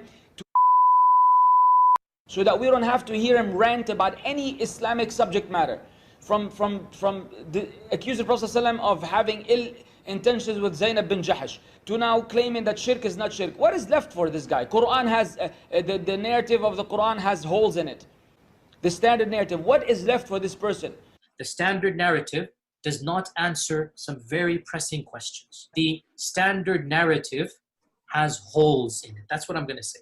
I'm telling you, if you continue to listen to him, very soon there will be no more foundations of Islam. They're being... Whoa. If you continue listening to him few more, there's no more foundation left for Islam. Did I say that? It's not me. Who said that? The Muhammadan. And yet they claim that Islam is strong. Narrative has holes in it. That's what I'm going to say.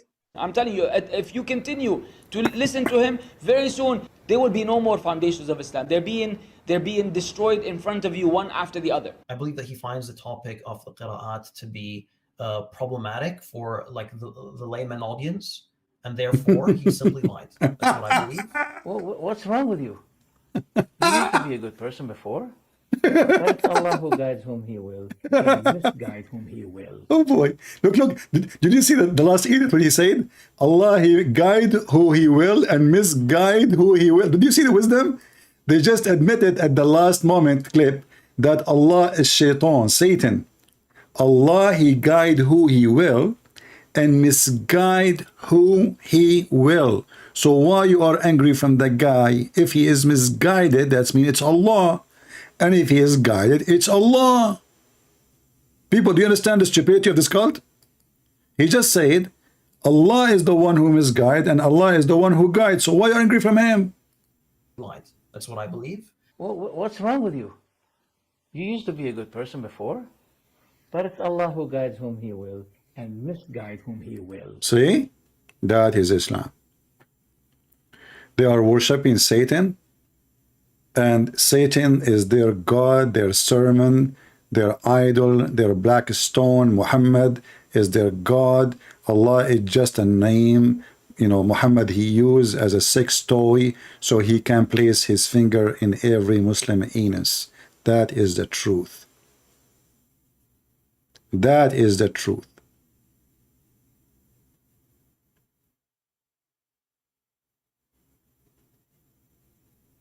And you cannot even find one Muslims are not attacking him. Every Muslim attack the other Muslim. Why?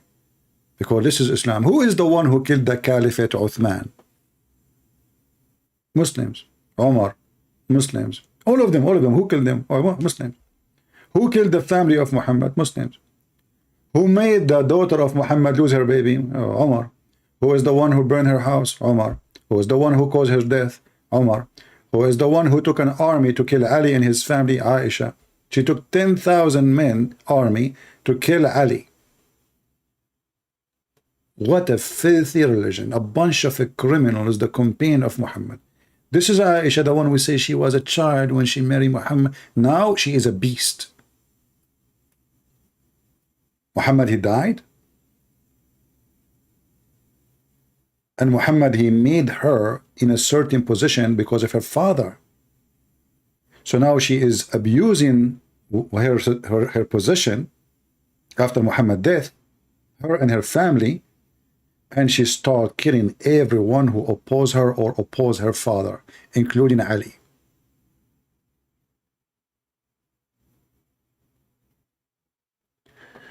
Is it true that the moon is split?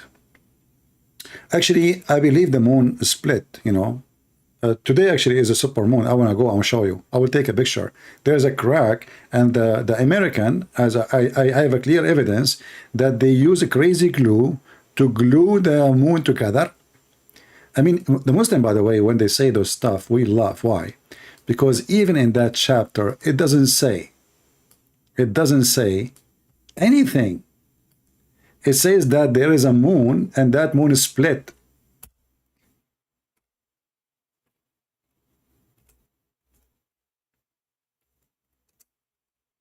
It doesn't say who did it. It didn't say when it happened. It doesn't say what happened. Always says the judgment day is night and the moon is split, which means it's a false prophecy, because Muhammad, he predict that this is a sign from God, and Allah told him that this is the sign of the judgment day started. So regardless if this is happening or not, this is again proving Muhammad to be a fraud, because did the judgment day really is near so soon? Because this is the start of the judgment day. Otherwise, why Allah he split the moon? Same time, he said, when they see a miracle, they turn aside away and they say this is a magic. Who is the one who saw the miracle? You see, if the moon is split and Muhammad, his existence was 600 years after Jesus, the moon should have split around the world, at least the areas where there's night. Correct? Which means all the territory where the Roman are located, they can see the same moon in the same and Persia and even Pakistan and even in part of India. So they can see how the moon split, but there's no historian ever report such a thing. The stupid Muhammad, he is talking about eclipse and he claimed this is a miracle from his God because they keep asking for a miracle. Same time, if you search in the Quran, you will find in the chapter 13 as an example, still the Arab, they say to Muhammad, we wish you have only one sign, just one sign.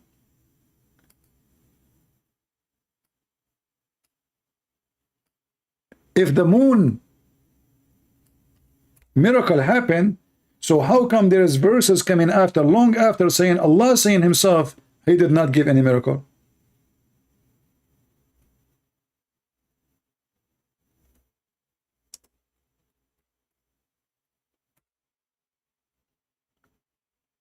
Chapter 17, verse number 59 as an example. Al-Isra. Just to show you the stupidity of this Quran.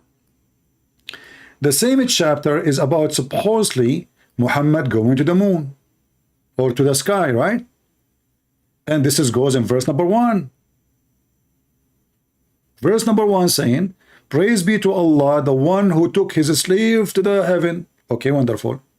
Then how in the world you say you're stupid? Few verses after, 59 verses in the same chapter saying you never did a miracle to Muhammad. Are you with me? Imagine I'm writing a book, and then in the first page I say, guys, today God, he took me to the 7th heaven. What an amazing miracle. And then in page number 59 say, my God told me he refrained from giving me any miracle. So how you do say in the beginning, in the first line, that you did a miracle by taking me in the top of a flying donkey, and the donkey, he was shied away from me, and then the Jibreel, he schooled him, he shouted at him, says, shame on you, don't you know that this is the Prophet Muhammad, who is the most honorable person in the world? When the donkey, he don't want to, ride him. And then you say that Allah, he refrained from sending miracles because people don't believe it anyway. Which means even the Quran itself is not a miracle. Because if Allah is saying he refrained from sending miracles, and this is a verse in the Quran, that means the Quran itself cannot be considered as a miracle. Because the Quran says Allah, he refrained from what? From giving miracle. So imagine I am making miracle now, and I say to you, I refrain from making miracle. If the Quran is a miracle, well, Allah is saying a miracle right now. So how he say he refrained from miracle? Are you with me? Anyone have difficulty to understand what I'm saying? The Muslim, they say, another side, they say the Quran itself is a miracle, which is stupid. I mean, the one who knows Arabic, he will see how silly it is. If the Quran is a miracle, so how Allah, he say he refrained from giving miracle? Isn't it the Quran itself is a miracle?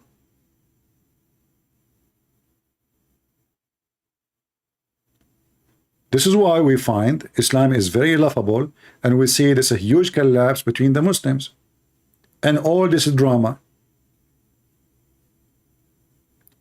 Name for me one person the Muslim don't make a video against him. One Muslim don't accuse him and attack him. Why? Because simply Islam is a scam. They are not in agreement in the scam.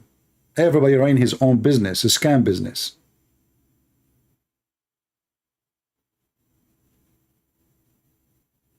Mimi Hijab, he have whole pages in Facebook and Twitter just to attack Muslims. And Muslims, they have a lot of pages to attack Yasser Qadhi, Mimi, Susu, Dudu, Fufu, you name it. And you will notice that because those Muslims are so decent, extremely decent, brother, they even fabricate lies against each other to make each other look bad.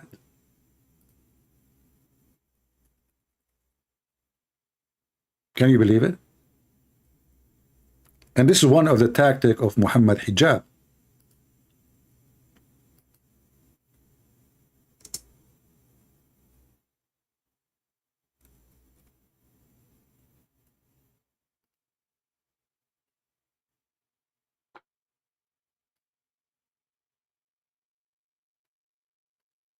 Bismillah, walhamdulillah, wa salatu wa salam ala rasulillah. Assalamu alaikum wa rahmatullahi wa barakatuh, and welcome all viewers.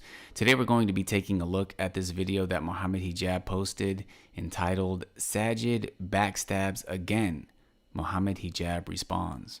Now this video was not posted to Muhammad Hijab's main YouTube channel, but rather it was posted on a YouTube channel called SP Files, which has 161 videos, and it says that this channel will unveil the extremism of Salafi publications and its affiliates. So here we have an entire channel filled with videos from both Mohammed Hijab and Ali Dawah where they are refuting Muslims. They are making videos against other Muslims. In fact, that is the entire purpose of this channel. But before moving on, let's talk a little bit about Salafi publications. For those of you who aren't familiar with it. So all the videos here, they are attacking each other and speaking about how they do bully. They bully each other in the city of Medina, city of Mecca. They once were. But that brings me to Mohammed Hijab and Ali Dawah. Now that we know a bit of the history of S-Pubs, if we analyze these two individuals, then we'll find that the tactics that they use are ironically similar to the tactics that they criticize S-Pubs for. We mentioned that S-Pubs became popular initially due to our lack of scholarship in the West. So they were presented as knowledgeable figures who should be giving da'wah. And once they rose to prominence, they maintained that power, in many cases, through peer pressure and bullying. Now, if we look at Mohammed Hijab, how did he rise to prominence? He did so by presenting himself as an intellectual who should be giving da'wah in the West. And just as we said Salafi publications had some good with them, there's no doubt that Mohammed Hijab and Ali Dawah both have some good with them. Mohammed Hijab is a skilled debater. This is what the Muslims they do. They in the beginning they praise you and then they give you a screwdriver after a second. You just say they are bully. So what do you mean they're good on them? So this is what the Muslims they do to each other. Mimi Hijab, he says the same. He screwed this guy, he humiliate this guy, he shower him with dirt and poo-poo, and then he said, but you know, there's some good thing about him, by the way. There's an idiot in the chat, he said the following. What is the idiot? Hold on. I will not block you, by the way, you are welcome. I don't know what this name is, it sounds like a train. Islam might be that have thing that is incorrect, but CP is a pretty bad Christian teacher. He is not born again yet. He has not fully forgiven, truly forgiven. Shall I forgive Shaitan, brother? How I can be born again according to you? By hugging the liars? You must be a good man. You know, this is an example of the scumbags. They come here. They never fought for the truth. They never risked their life. They never made one Muslims leave Islam and see the truth. And they come here to school you, and you are bad. My friend, I am honored to be the one you describe me this way, if that would make thousands and thousands of people come to Christ. You are just a scumbag yourself. And you are jealous because you are sitting like a rat, you never do any work, and you are here coming to criticize someone you are no match to because you are so small. If you are good, go and open your channel and make videos and bring people to the true faith. But you are just a stabber. While I'm here trying to save the Muslims from the garbage of Muhammad, you are coming here to attack me. Who care? I love. I will add you to the Muslims. I want to let you know that there is no way a Christian person, he will not like what I do. Unless he is satanic. Why? Isn't it Jesus? He called even the Jews serpent. Is that true, Christians? Did the Messiah call the Jews who worship the true God? Did he call them serpent? Did the Messiah call them evildoers? Did he call them hypocrite? Did he call them liars? Did he say that you are, if you are like your father Abraham, which means he denied the relationship to Abraham, you do the work of your father? Did he call them evil generation? So those false Christians, they try to make you think that Christianity is about giving hugs and kisses, which is far away from the truth. Those are the hypocrite. Those are the one who accept homosexuality and they call themselves Christians. You cannot accept homosexuality and you are a Christian. You cannot accept any sin and you are a Christian. You cannot even accept somebody is a drunk and you are a Christian. Drunk, just a drunk. They try to make a Christianity look something different. They are the same as the hypocrite Mohammedans. They want to make Jesus as somebody is hippie. He was in the street, he have a ring in his ear, he have a ring in his nose, and he have a red dot in his head, and he was walking, and next to him there is Sadhguru. They want to make Jesus as a yoga teacher and sit down and relax.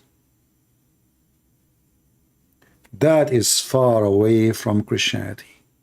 Those are false, evil people.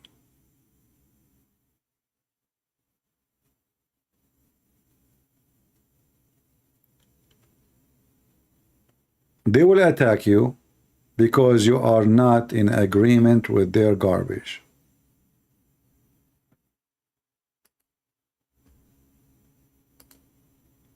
Fornicators, liars, cheaters, drunken, homosexual, all, I mean, First Corinthians, go and open it, and you will see.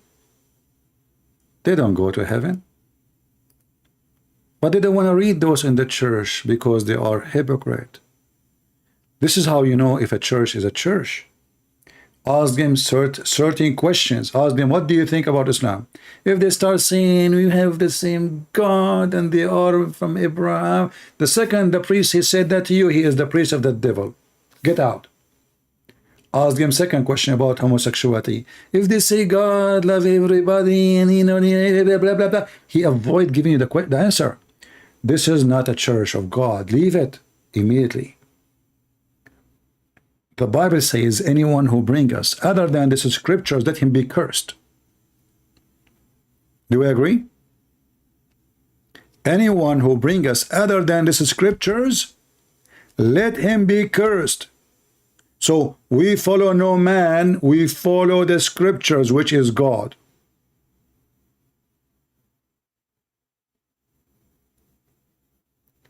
And if one day I say something to you, is not what the scriptures say, never listen to me. Never take it. Those false people, they are trying to destroy your children's. And the more the world become politically correct, because everybody is afraid, they will cancel you. Oh, you cannot receive donation. Oh, YouTube will delete your channel. Oh, etc. A Christian person, he will fear nobody. Unless he is doing a business.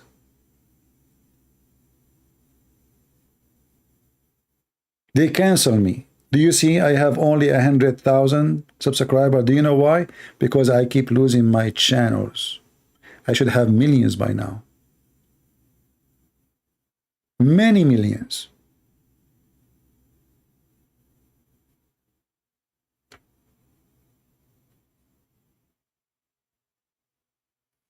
Because we say the truth, they fight us. They gather together, they gang against you.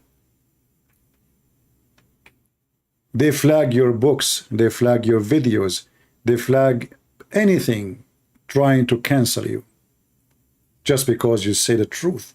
And yet they claim that they are people of democracy and they are people who support the freedom of speech. And the second you say the truth, they accuse you of hatred. But we never teach hatred here. Never.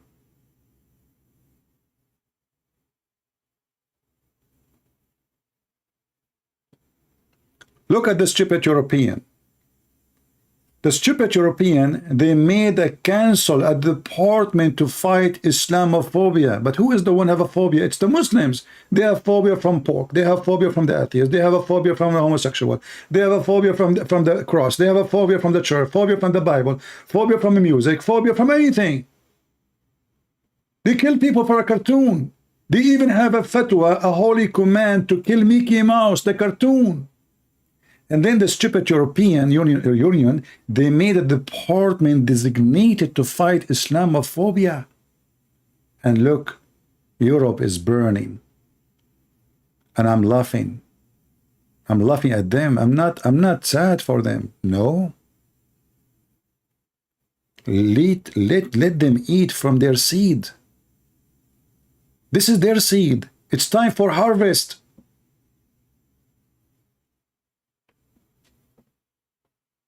We warn them non-stop every day. And then what they do? They call you names. They call you Islamophobic. They say you are a hating person. You are teaching hate. But we never did so. We are just saying the truth. And those stupid, they keep bringing more people who hate them to their land. And who is going to stop them now in France? There are millions. The only way is civil war. This is how stupid those French people. Paris is not Paris no more. France is not France no more. Germany is not Germany no more. Go and see what they have. They do not know what they did to themselves because they did not listen. As the Chinese, they said, he left as a donkey, never come back as a horse. You cannot make a donkey a horse.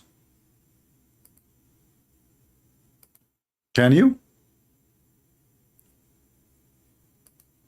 And most of European today is in the stage of donkeys. And now if they are saying to me, they just walk up, they're too late. How you want to fix it? Make me the president of France. I will fix it in 24 hours. Very simple. Anyone will be caught burning a property of somebody else. Doesn't matter, he's a Christian, Hindu, Jews, anyone.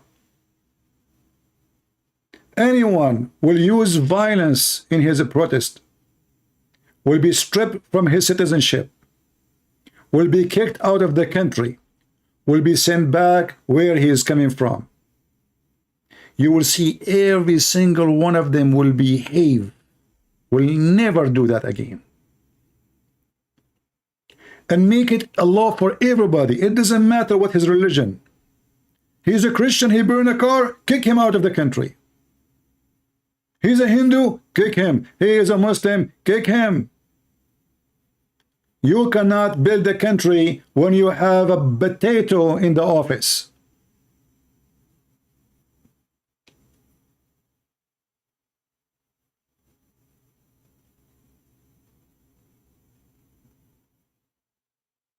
Countries destroyed because of leaders. Leaders. When you have a weak leader, your nation at risk.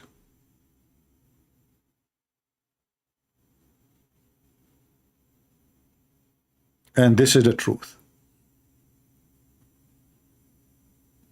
Look at the stupid Israeli. Today they launch an attack on Jenin. 2,000 soldiers to kill what? 7 terrorists. But in this town there is 70,000 terrorists. So what you did? Nothing. Nothing. You cannot accomplish victory with a scumbag prime minister like Netanyahu. The Jews will never have flourish life unless they have a king. His name is David.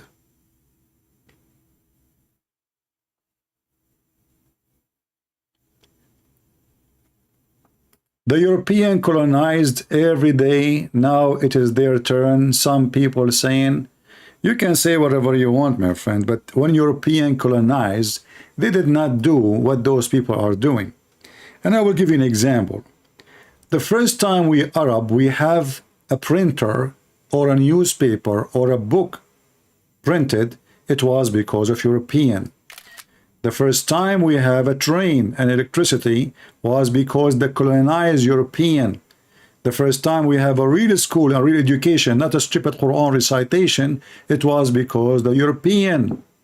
So you can say whatever you want, but the European, they brought a lot of advance. When the Ottoman, they occupied the Middle East became in the cave time. When the French and the other countries, they occupied the Middle East, they jump like 100 years from behind. Who is the one who brought the printer and electricity and trains and how until now Middle East, and they cannot build hospital like the French they build in the Middle East. Until now the Egyptian, they are using hospital built by the UK. If you don't believe me, go check it out. Until now their hospital is still working, functioning in India, everywhere. Until now the bridge they are using is made by European. We cannot make a bridge like the one they do now in 2023. Those people, my friend, even if they came for a reason of money or evil, still they did a lot of good. But when the other side come to Europe, what they give, what they do, look, do they appreciate? You come as a homeless, you come as a refugee, they give you housing, they give you food, they give you shelter, they give you free school for your kids, they give you free insurance, health insurance, and then you burn their country. Do you see the difference? This is the truth. I saw a video of a three, I don't know, like somebody from UK, he made a comment, and the three people, one of them is Indian, the other one I don't know from where. However, supposedly all of them, they are immigrant. And they start bashing the UK. And I made a comment there. I wish I can find you the video. I find it very funny. I mean, they are saying that the UK did nothing to India. Yet they are wearing their clothing. They are using their language. And until now, they are using their structures. And they claim that the UK did nothing good to India. The Indian, the Hindu, they used to burn women alive when the husband died. If you don't believe me, search it in Prophet Google. They used to burn women alive as if she is a chicken barbecue just because the husband he died. They put all the stuff belong to the husband in the fire, including the wife. So here we share the truth. When you do ugly, we say you are doing ugly. When you do good, we say you did good. As you see, a second ago, I was speaking against European. A second after, I'm speaking for the European. Why? Because I'm just saying the truth. When they do good, I say they did good. When they do bad, I say they did bad. If you go in the TV, you will see that they say that the Israeli are occupying Palestine, but it's the opposite. It is those Arab occupying Israel. This is the truth. Even the Quran says so. Imagine if the one who have the army of Israel is the Muslims, what they will do to the Jews. Imagine if the one who they are Palestinian is the Jews now, the situation change. And the Jews and Hamas are the government. And they are the massive army. What will happen to the Jews? Do you know the answer? Don't you? They will slaughter every single Jew in one day. This is the truth.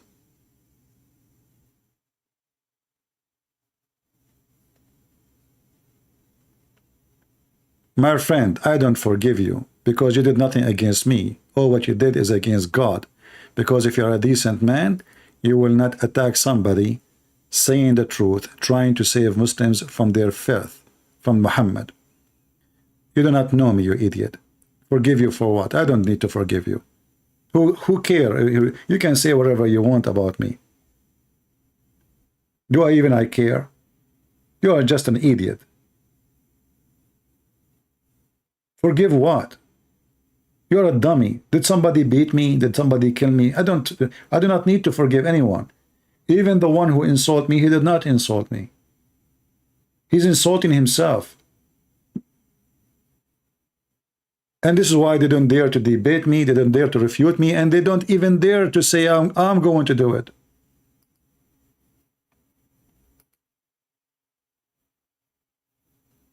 Somebody's saying he is a Muslim. Let us see.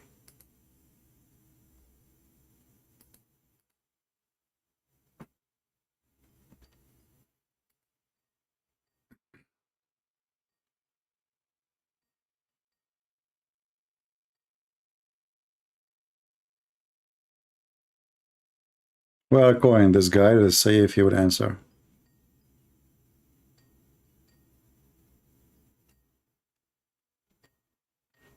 Anyway, maybe he's not answering. But as you see, the second you say the truth, people go against you. Just be a hypocrite and be politically correct, and then everybody will say to you, God bless you. You're a wonderful man. Yeah? Then YouTube will allow me to receive donation. They will allow me to have advertising. I will be a person whose video appear everywhere. I will have my millions of subscribers. I will not lose my channels. Everything will be fine. Don't say the truth.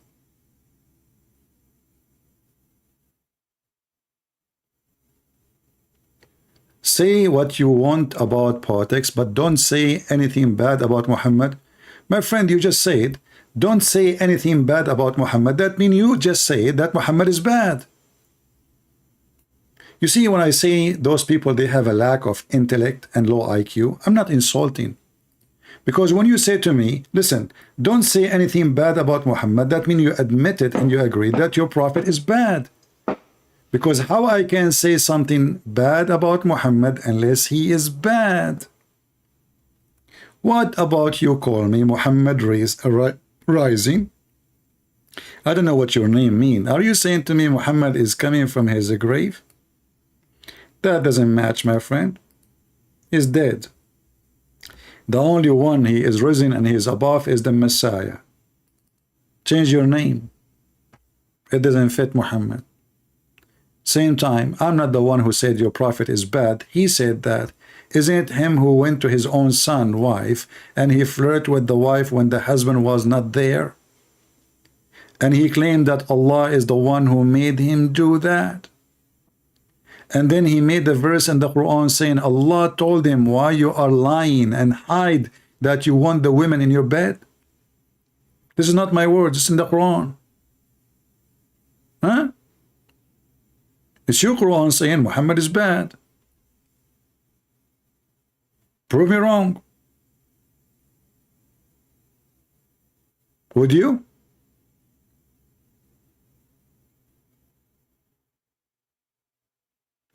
When your prophet, he ordered Muslim women to give their boobs to an adult man, is he making fun of you or of himself, of his God? He's making fun of who? He's making fun of somebody.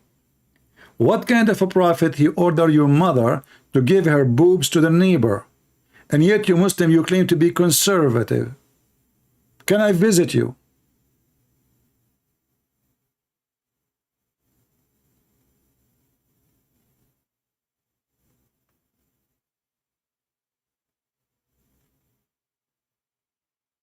Can I visit you, my friend, and practice the breastfeeding for adult?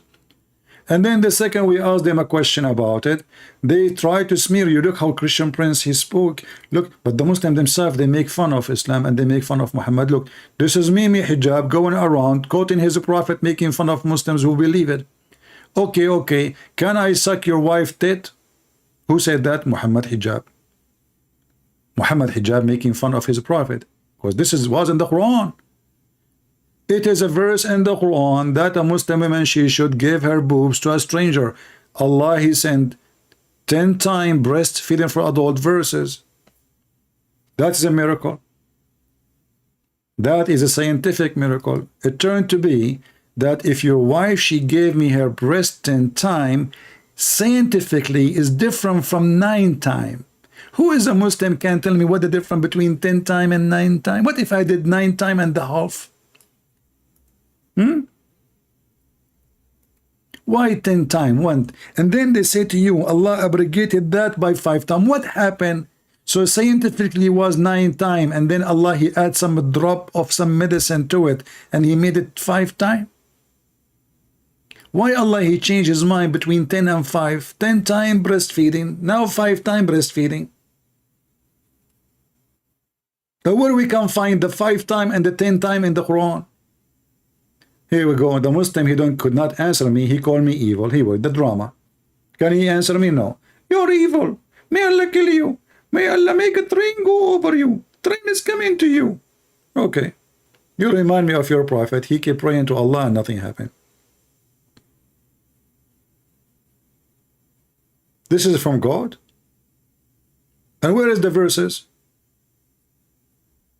Where is the verses came down in the Quran? Where we can find them? What the Muslim they say? The goat ate it. What Christian say? Christian prince say? Well, I don't believe the story of the goat. Maybe the goat ate the Quran, yes. But there is no way that the goat ate your memory, Muslims. So let us say the goat ate the Quran. Did the goat eat your memory?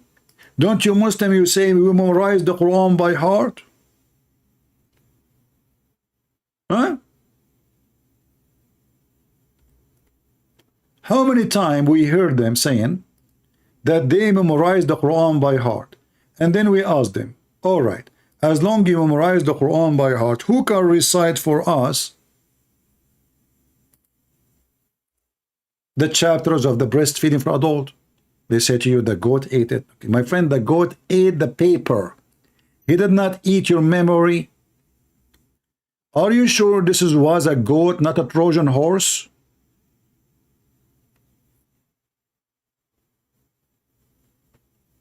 Where you can email me. People, they can send me email in Patreon, not in Skype. If you send me in Skype, I will not look. Any Muhammadan? This is how the Quran preserved. And this is in your book. And Aisha, she ordered her sisters and her nieces to give their boobs to anyone who want to attend to her.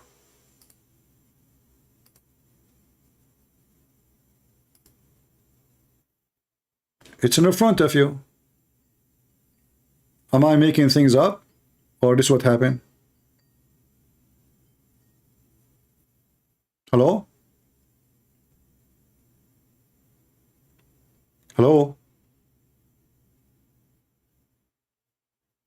Don't call me again, stupid. I mean, this is an idiot woman. What a bug. Running away from you, you are an idiot. The same woman again. Lord have mercy. Any brave Muhammadan? And now if I ask her about suckle me, the Muslim, they will say, see, he is speaking to Muslim women about suckling her boobs. Is that from God? 10-time breastfeeding for adult? Adult, a strange adult, not like, I mean, listen guys, even if it's your mother, I mean, who of you is a man will accept to sit in his mother's lap and suckle her breast for what?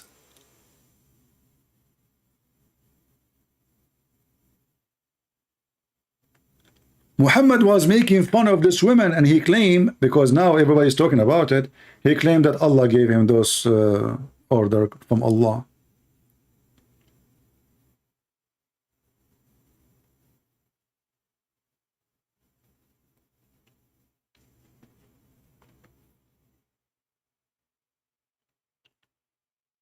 Anyway, obviously we are out of customers and nobody is calling. So I hope today we have a good time with the strength of Islam. Don't forget to download the video and share it with your friends. And maybe next time we go live, we will find some Muslim who have some intellect. Because all of them, they have intellect.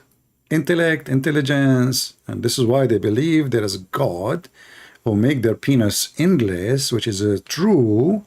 And their penis will never go limp or wimp, and they will have unlimited supply of laser shooting, not even semen. Hey Muslim, do you know that in heaven, Muslim, when they have orgasm, they don't have semen? So what you shoot what? I mean, what's wrong with this, Muhammad? So now you are having sex, and now you are having orgasm. So what will come from your private part? Pepsi Cola?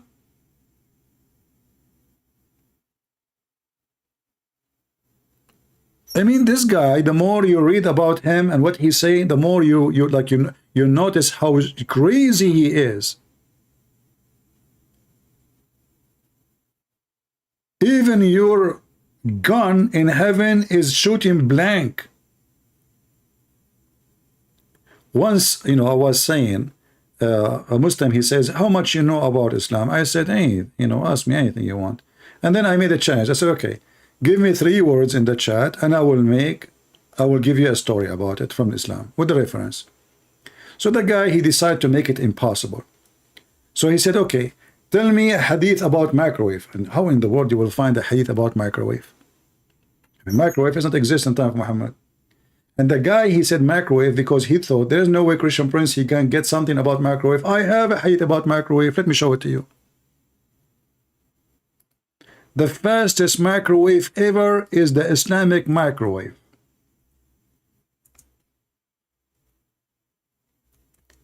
If a Muslim man,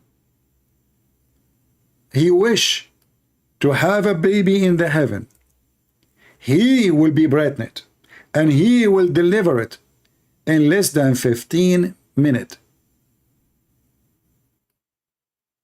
Have you ever heard of a faster than this microwave? The man, he will deliver the baby himself? From where?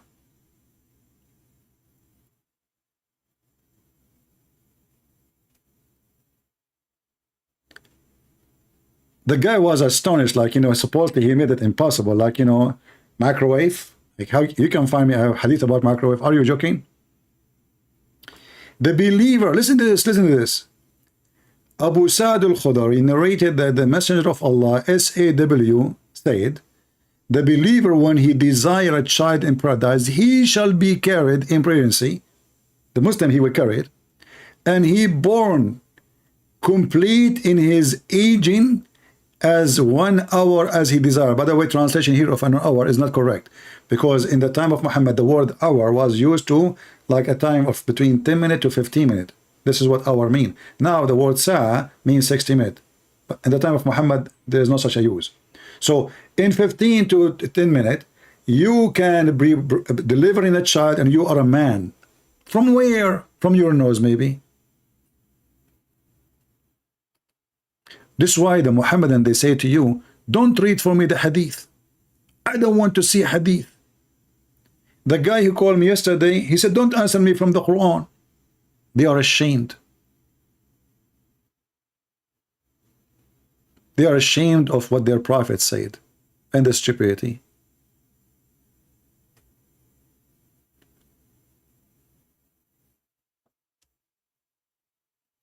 Yeah, I agree. This is a miraculous thing, Yeah. Like there's a guy from Hamas. The guy, he is in jail for 3 years. And then they told him that your wife, she is carrying a child. His wife, what? She is carrying a child. She have a child. But how she can have a child? But they never have sex for 3 years. According to the Islamic interpretation of the Quran and Prophet Muhammad, a Muslim woman, depend in the sect, they can carry a child from the husband even 7 to 10 to unlimited years after the husband even die or he divorce. Can you believe it? If I search right now for a fatwa, fatwa mean like a holy opinion.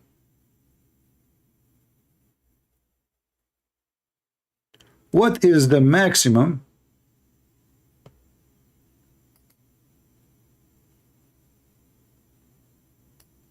time a woman she can have a child after her husband pass away or divorce, or how many years, how many months?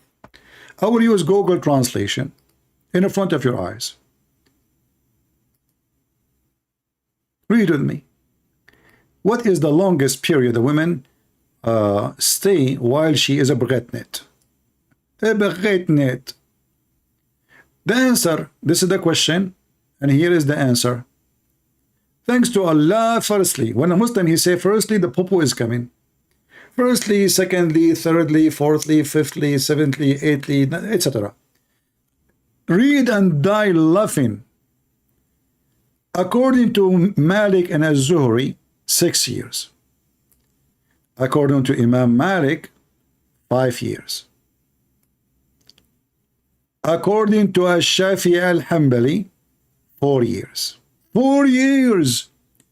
You divorced your wife 4 years ago. She will call you. She will say, honey, come to the hospital to pay for the bill. What bill? For your son. What's my son? I divorced you 4 years ago. This is your son. 4 years, 5 years, 6 years. Are we done? No, 7 years. It's an auction. 7 years. I mean, imagine after 7 years, still the woman, she might have a baby from you. 7 years after you left her. This is Islam. And they say to you, scientific miracles. And then look, they reach, it's an auction, and there is no limit to maximum pregnancy. And this is the view of etc., etc., etc. No limit. Can you believe it? No limit.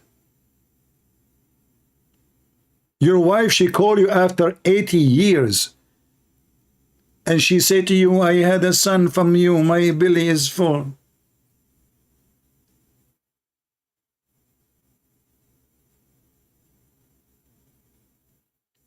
Can you give a link and also video shake? I don't know. What do you mean? What do you mean video shake? The one I was showing the screen? The one I was showing the screen is from Harun. Sorry, Hatun. This is not my video. I don't have time. I don't make videos like, you know, I just go live. I don't even prepare for things, as you know. The video here, this is Hatun.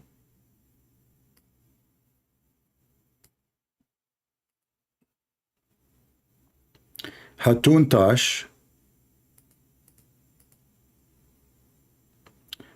Our gift to Yasser Qadhi holds in the narrative anniversary. Anniversary. That's a good one. All right. I would like to see you debate Daniel. My friend, I invite them all. I made a challenge for this guy a long time ago, but he will not dare. You see, this is why we laugh at them. You will notice they don't have a problem to come to David Wood, right? Or Apostle Prophet, but they are very much intimidated, all of them, to get close to me. If they say they cannot call me, I will call them in their channel. Give me your Skype. You can go live in your channel. I will go live in my channel, and I will call. They don't dare. They are potatoes, because they knew that will be the end of their career if they speak to me. That's why when I call Mimi Hijab, who challenged to debate me, when I call him, he hang up on me in 7 minutes, more than 7 times. And that's it. No debate happened. Did you say that? Hang up on him. Did you say that? Hang up on him.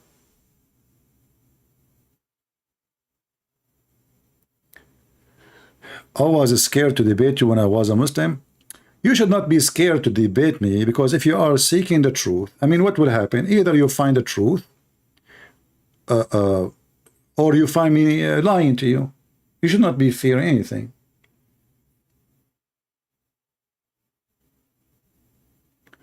My friend, I welcome anyone. As you see, anyone can call me. I don't choose people who want to debate me, and I don't need to schedule a debate. If people are serious about debating me and they are capable, the question is why they don't do it. You know, how many Muslims they knew? A lot of Muslims leave Islam after calling me. So shouldn't those Muslims call so they can get this guy busted? Right? Isn't this their duty? How come they want to debate Apostate Prophet? How many times Lili Dawah and Mimi Hijab, they spoke to Apostate Prophet? How many times even they ambush him? Ambush me. How come they don't get close to me? I want to know. Shabir Ali, he debated every one of them. ABN TV, you know, they supposed they schedule a debate between me and him. I told those people in ABN TV, don't tell them this is a Christian prince. But those people, they are in. I mean, Christians. They told him. The guy, after they told him, he went to Amazon and he bought my book.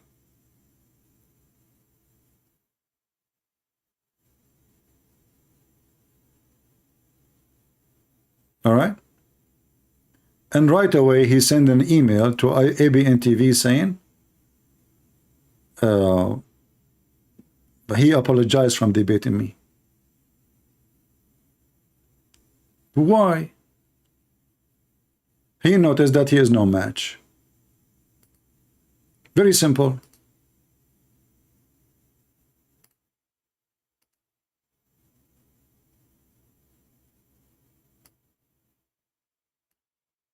If it is apostate prophet, he will be there. If it is David Wood, he will be there. If it's a Christian prince, he sent an email saying, well, you know what? I am doing my PhD. And since then, he is doing PhD. Since then, his PhD never finished.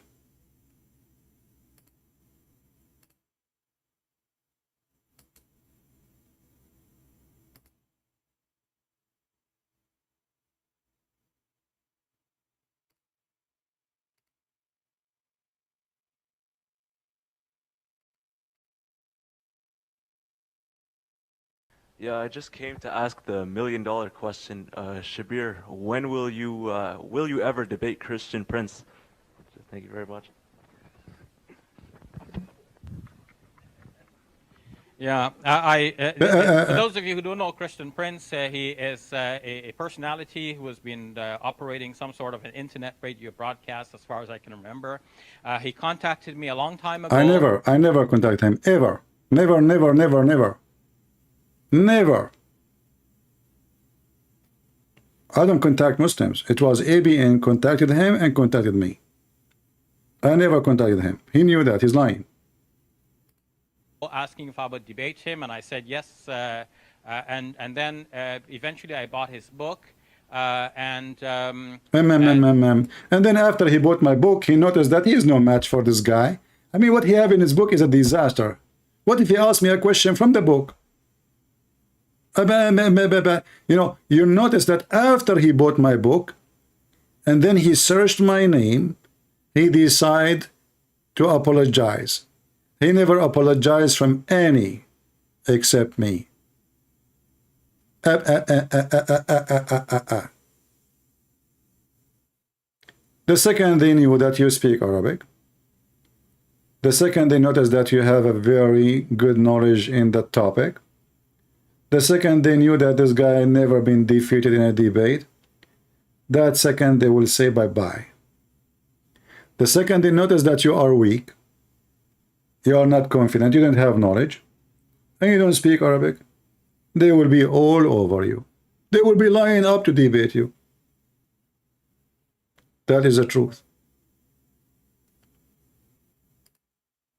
Then I don't want to say anything about him because he's not here. Oh, okay. But following from the correspondence and the way things were going, I felt that, you know, people. Yeah. Anyway. Yeah.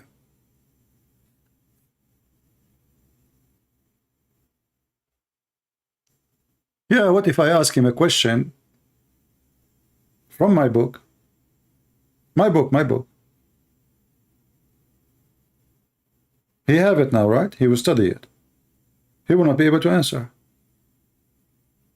When you read my books, you will notice that there is a treasure of information there. Information you never heard before. And I'm sure he himself, he was astonished. Listen, when you see Muslims reading my book, shouldn't they make videos, tons of videos refuting me in my book? Shouldn't they? Nada.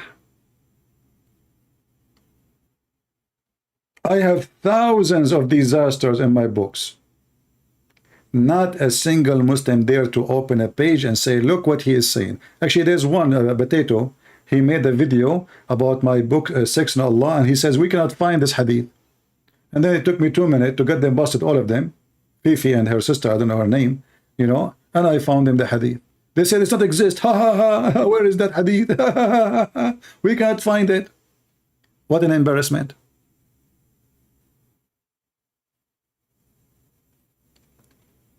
Anyway, I hope we have a good time together today. And as you see, Islam is collapsing. Muslims are bashing each other. They do not know what to say and what not to say. I advise the Muslims to see a shrink, all of them, and I'm willing to take them all. Or they can join the shrink, their new shrink. He's a pimp shrink. He will use a webcam business to make you understand the word, you know, in a better way. Look at him. Subhanallah. He looked like a perfect genius.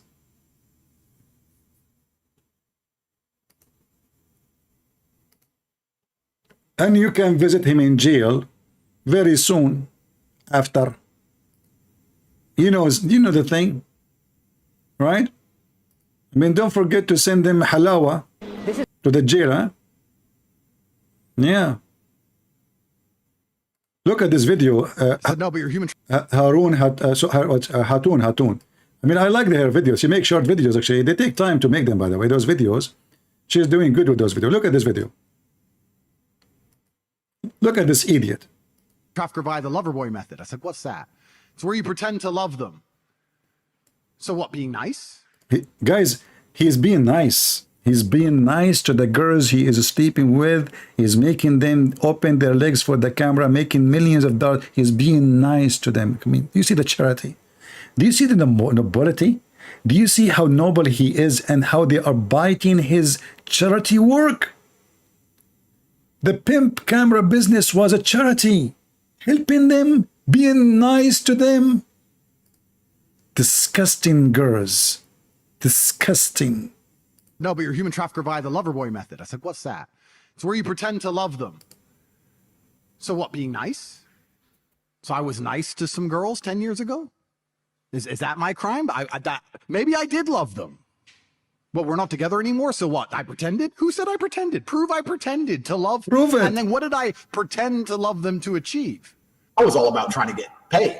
Like I used sex as a tool to make women love me so they'd obey me and live in my house to make me money. So yeah, on corporatetape.com I have my PhD program, and that is PhD is a pimp and hose degree that I'm. Who said I pretended? Prove I pretended to love. And then what did I pretend to love them to achieve? That teaches basically how I got girls, how I met girls, how I got girls to like me, how I got girls to fall in love with me to work on webcam for me. 2433. Okay, so basically it's saying. Go back. Do you have a proof of it? I mean, do you see? I mean, you cannot debate the Ali Dawah because the Ali Dawah will refute Ali Dawah. Ali Dawah, God can't be inside his creation. Then Ali Dawah make a video says God can be inside his creation. I mean, those people, nobody can debate them because they debate themselves, they debunk themselves. And this is stupid. I mean, this is how smart he is. He's saying, proof that I did that. What is the proof? This donkey, he forgot all the million videos he was posting, bragging about how he fooled women. Can you believe it, how stupid he is? And this is the smart one who will make you have a good future? My friend, you might get rich, but doesn't make you smart. Because what your richness would do if you are going to spend the coming 25, 30 years in jail. I don't want the millions of dollars. If this guy now he go to jail, the punishment between maybe, I don't know, maybe 10 years, maybe 18 years, maybe more, we don't know. You go now 35. He's 35 or 36, something like that, right? You leave, you will leave the jail and you are 56 or 50 years old. Every day in jail is priceless. Freedom, my friend, is priceless.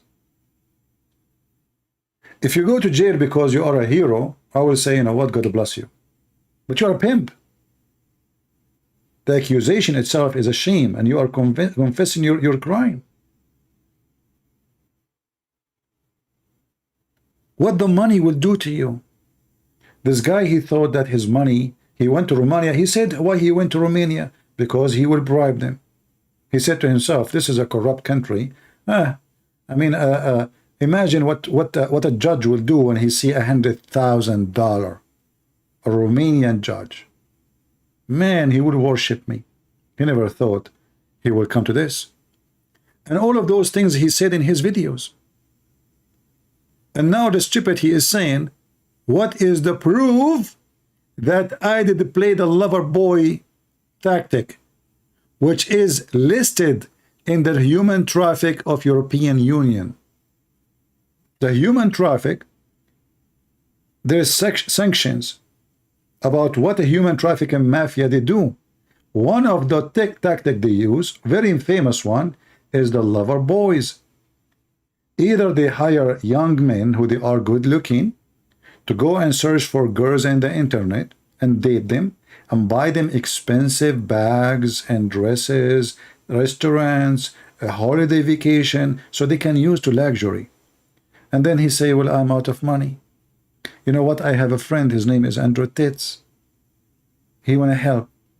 Oh, what you need to do is just go to the room in his villa, open your legs. A lot of money will come. This is what they do. And he himself, he confess in his videos about what he's doing. By the lover boy method. I said, what's that? It's where you pretend to love them. So what, being nice? So I was nice to some girls 10 years ago? Is that my crime? Maybe I did love them. But we're not together anymore, so what? I pretended? Who said I pretended? Prove I pretended to love. And then what did I pretend to love them to achieve? I was all about trying to get paid. Like I used sex as a tool to make women love me so they'd obey me and live in my house to make me money. I use sex as a tool to make women love me and obey me, so they live in my house and make me money. That statement will cause him at least 10 years in jail. Just 15-second statement. 15-second statement. This is how stupid he is. He go and do public interview bragging about what he do. And now he is saying that they are accusing me because I told some girls to make a video in TikTok. That's not what you said. What TikTok? How much money they make in TikTok, they are saying now. What TikTok, you idiot? What camera business? They have hundreds of pages case for him, and he's talking about what? There's no proof. In the same time, many of the stupid, naive people, they think that this guy is conservative, and he is against the woke culture. Why? Because he is against feminine. Only stupid people, they will see him as conservative. The same as a Trucker Carson. Those are scumbags. Conservative is not somebody against just the woke culture. Conservative is somebody, he is concerned about ethic. Who is this guy to be the one who is concerned about ethic? A pimp, a criminal, a man who used women, young women, who never did prostitution before. And this is what makes it even more ugly. He bring girls, they never ever had a prostitution business ever. He dragged them to this dirty garbage business just to make money. They are like cows for them. Conservative is someone, he is concerned about every bad ethic in the society, not only about Bud Light and transgender and woke culture. No, this is not conservative. A person he sleep around is not conservative. A person he take drugs is not conservative. A thief, I mean, you name it. So don't make them fool you. They claim to be the hero. He opposed the vaccine. What does that mean?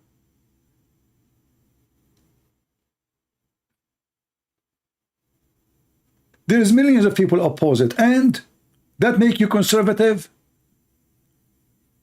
So there's many naive young men, they think of this guy highly because they are so stupid, ignorant.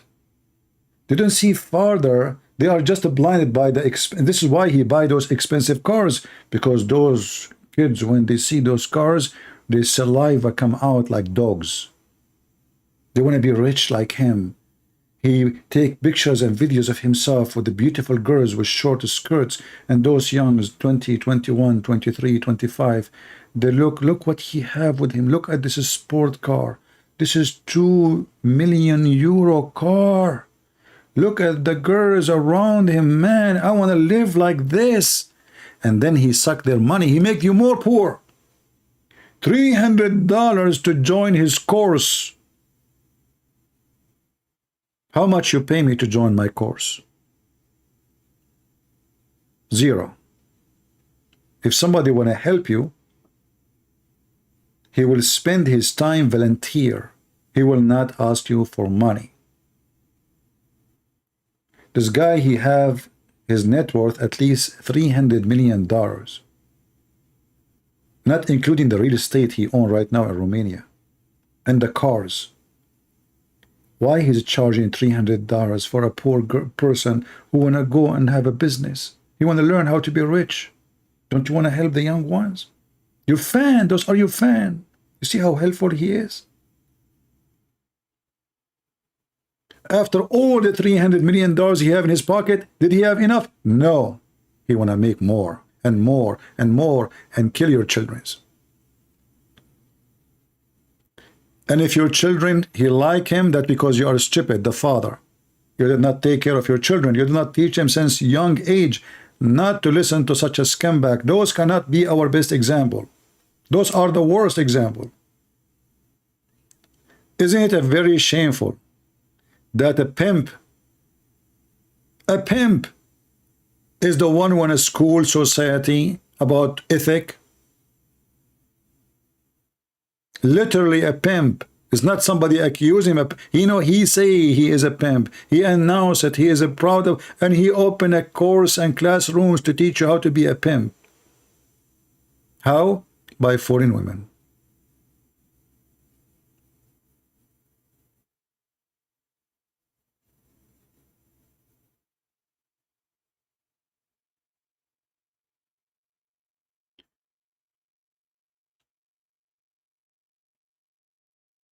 So my friends, don't let the foolish one fool you.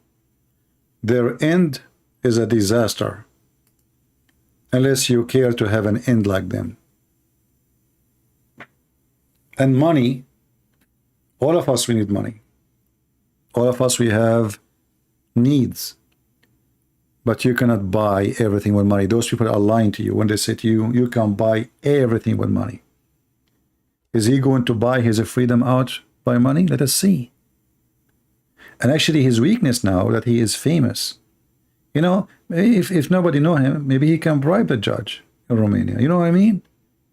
If there's not too many cameras and journalists and, a lot of lighting, his money might save him. He might save him from his evil until one day somebody, his daughter is used and abused, he go after him. Trust me.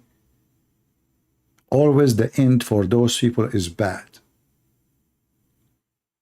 There's a lot of people who hate them for what they did.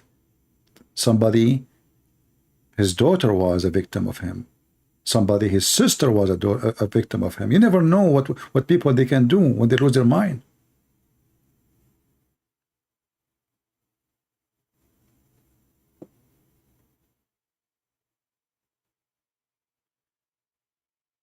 Do you play any video game? Is that really important? Is that a question now you ask me? Video game? Look what I'm thinking about and look what this guy is asking me. Do you play a video game? Lord have mercy. Do you think someone like me have time to strip at games? If you spend your time, let me give you an advice. If you spend your time to play video games, I'm telling you, you are killing yourself. Time goes so fast. You are 20 years old now. Trust me, you will be 50 in no time. And then you wish that every minute you spend stupid game doing stupid games, you wish to take it back. What stupid game? What those games will do to you? Go read, educate yourself, search, work. Help your family, build life. You know, buy a house, buy a property, get married, be a man. Don't what game?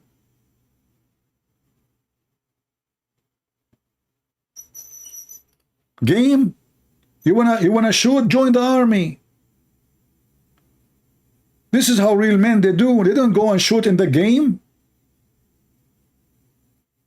I will send you to the J course. You know the J course? They will send you to Hawaii, in the jungle. Let us see how good you are, not in a game. Like Andrew Tetz, he hold a rifle in his hand. He never been in a war. He never shot up a bullet in a war. I am sure if he go in war, he will be doing pee-pee. Real men, my friend, is those who do act like men, live like men, and die like men. They don't play games. They don't play video games, and they don't carry rifles for a sparrow. And they are not pimps.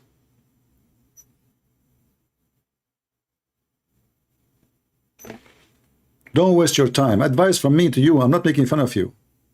What games?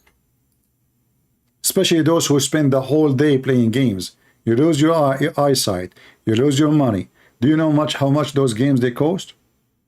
Between the station, the computer, the TV, the equipment, the speaker, the headphone, the game itself, you lost a lot of money. So what you did, and not to mention how much time you are killing. When I was a kid, I used to walk at least 45 minutes just to go to the library to read, walking on my feet in the very disgusting, scary sun. Every day. Today you have the internet. You can find books you can read. Nobody want to read. They want to play games. And when I arrive to the library, I want to go to the adult section where you can read real books, not Mickey Mouse. I was just a kid. I'm talking about very, like in the size of your leg. And then in order to get in the adult section where real books are, when I say adult, doesn't mean porn. You know, I'm talking about like books for adult. Not for kids. So I wait for somebody coming inside the library in that section, and I walk next to him. So the guard, he will think I am his son. So he will let me get in. Then he sit in the table. I sit next to him because I cannot go and ask for a book. And then people leave books in the table. So I grab any book in the table to read it. Do you see how difficult it was for me even to read books? And then after some time, they notice me and they kick me out. Because they notice every day he come, and every day he have a new person coming with him. Anyway, so this is why there is people, they wanna be shallow in life. They never learn anything. They have zero education. Education is not a degree. Education is not even a school. It's not a certificate. Education is you educating yourself, reading, learning, thinking, putting information together, build your mind library, not a degree.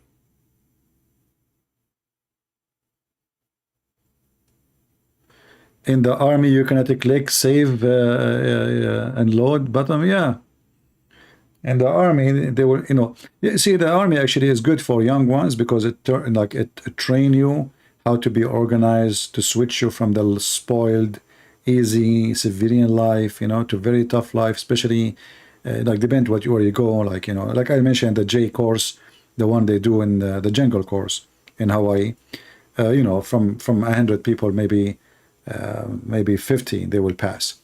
So when you join the army, you change, you yourself, you change. There's a huge difference will happen in a few weeks. From a spoiled person whose mom, she come to his room, son, do you want tea? What do you like to eat for breakfast? To a drill surgeon coming and shouting in your head, stop, you stupid idiot, stand up. Then you will notice that life is not what you saw. It's not what you see in your mom's house. A young man, he will transform so fast from a spoiled, from a loser maybe, game, nothing in life, to a person who is very organized, a lot of responsibility, and a very tough life. And this is a good thing actually for a child. I mean, somebody is just young, 18 years old, will put you in the field of real men fast. Not someone like Andrew Tate. He don't make you a man, he make you a pimp.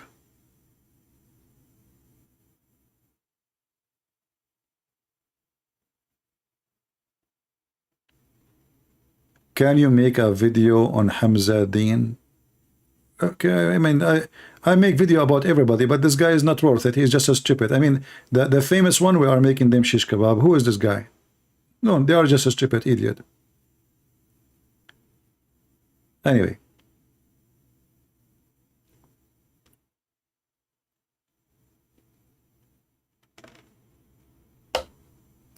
And I advise you, if you have a children, not to spoil them. You know the word spoil? What spoil mean? Spoil mean damaging. So when you spoil your children, you damage them. Make them work, even if they are young. The young one, tell him, go and cut the grass out. Let me see, I will watch you. Watch them to be sure they are not going to get hurt. Teach them how to work. Teach them how to make money from real work. Tell him, son, if you cut the grass, I will give you $5. Show him that he can make money by working. And show him that money does not come easy. I advise you, all of you, if you have a children, to teach your children in a very young age the value of work. Work is a value. It's not about money. Work is a value. Work is an ethic. Work is religion. Work is from God. Isn't it Jesus? He says, my Father work and I work too. If you don't teach your child in a very young age to wake up early in the morning, clean his room, prepare his bed, dress himself, and do something useful, he will be a lazy potato couch for the rest of his life.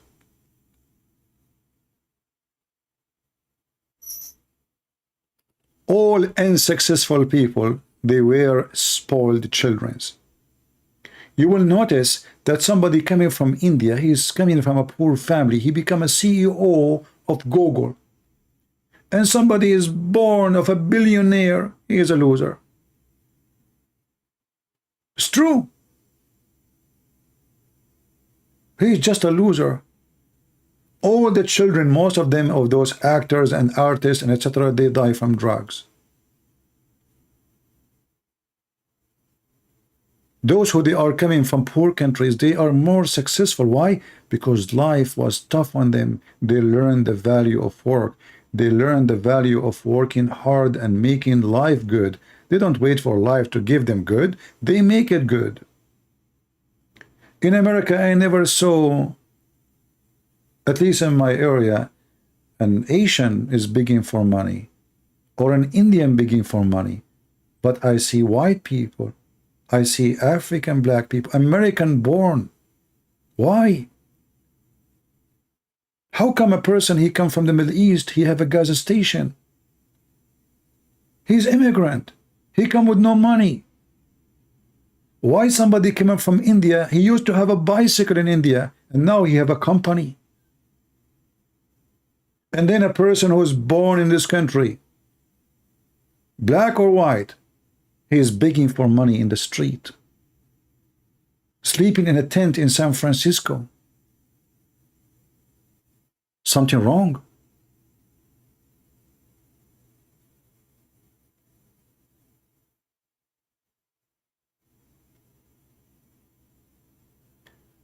My friend, this guy Bobby is a scammer, don't you notice? All the idea, those people is to get more review and making money from their channel.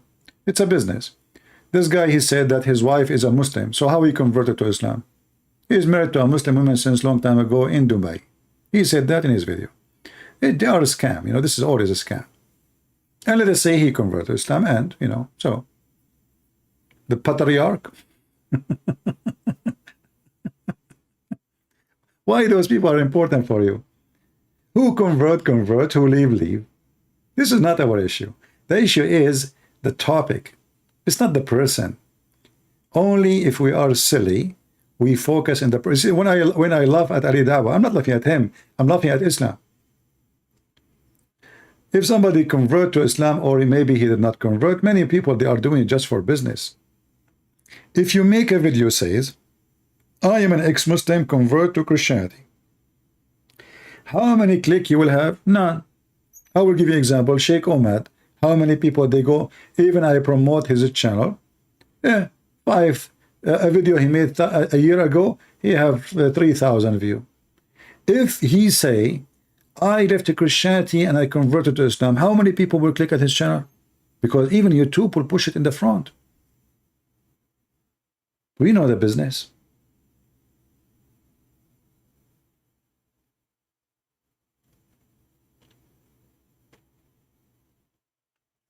Shish kebab? Yeah, no problem. We will try. You know, and remember, religion cannot be good or bad because of the number. We are number one faith in this earth. Almost 3 billion human beings. But that does not mean Christianity good. Not because of numbers. What about Christianity when Jesus have only few disciples? Was it bad? What number mean? Nothing. Quality is what going to be count. The quality. Not the quality only of the people, the quality of the faith itself. This is the most important. So if the whole world became an atheist, does that mean atheism is the right thing? No. How many people they smoke? I never smoke a cigarette. Ever. And I will never do. I never took drugs. And I don't even drink. If I drink, maybe once every year or 2 years. Little tiny drink in the size of your the palm of the cup.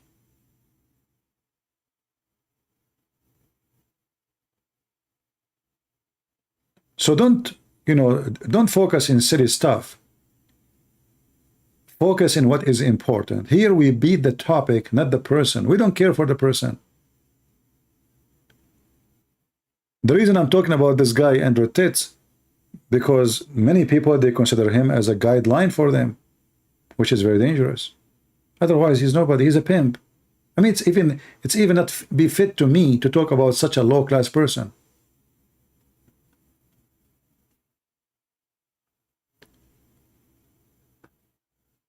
The important is the truth, is not a person. This is not about you and me and he and she. This is about what is the truth. The truth will set you free. Those who focus, someone is celebrity, he converted to Christianity. Why it's so big deal? You know, once one of you sent me like 20, I opened Patreon, I found like a 20 email from this guy, Christian Prince. Did you receive my previous email? And he emailed me again. Please, can you make a video about this guy? He's converted to Christianity. I didn't know his name. What? I forgot his name. He's a singer. He's a kid, like he's very young. I forgot his name. Yeah. And I said, I made me angry. I said, why is so big deal if this famous singer become a Christian? What is the miraculous event? They worship not God, they worship celebrity.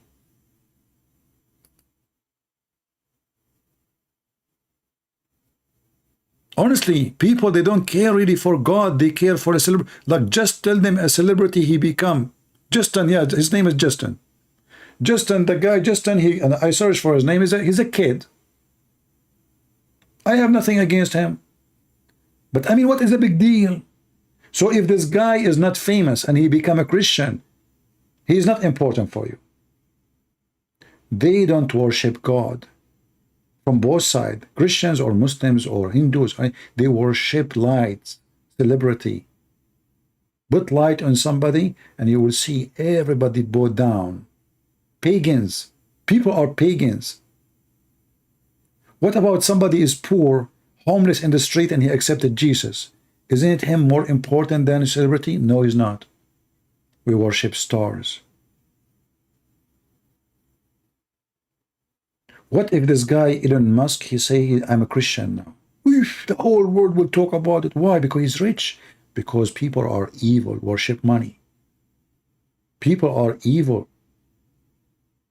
They worship no God, they worship money.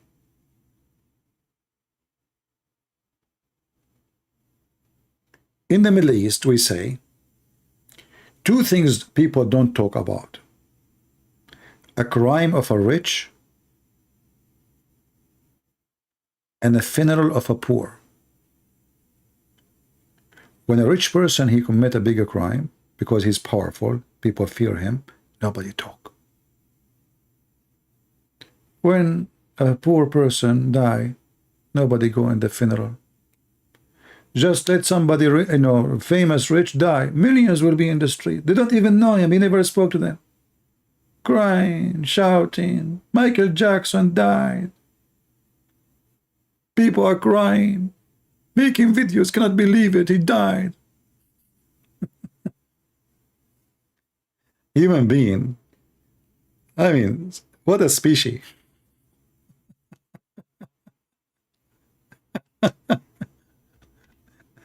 I don't mean to insult anybody, but just think about it and tell me if I am not telling the truth. Isn't this the truth?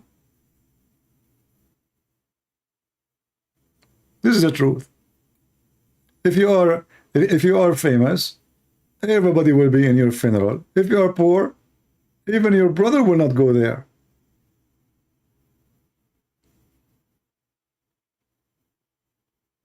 Well, as an example, in the Middle East, if you are a millionaire in America and you go to the Middle East, you will find the whole familia there, the whole tribe waiting for you. If you are poor, nobody invite you. Nobody, oh, he came? Oh, okay, well, I was busy. I'm sorry, I could not see you. But if you are a person who is rich and they knew you are, so everybody become your cousin. Everybody want to invite you.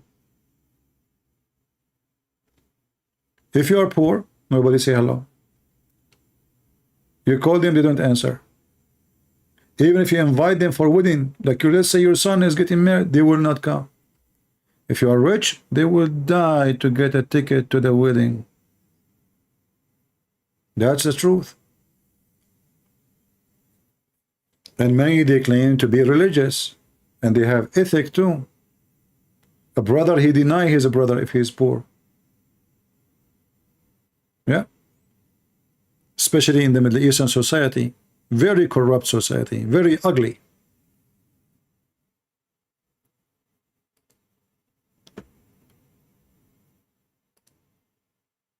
The same family, if somebody is a doctor, everybody proud about him. If the other person, he's a brother, let's say he clean garbage in the city, his employee in the city, he collect garbage. Oh, he's not my brother, I don't know him.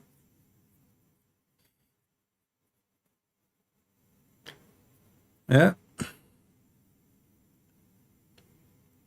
However, at the end of the day, for us, appreciation is the key of happiness, is not how much money you have.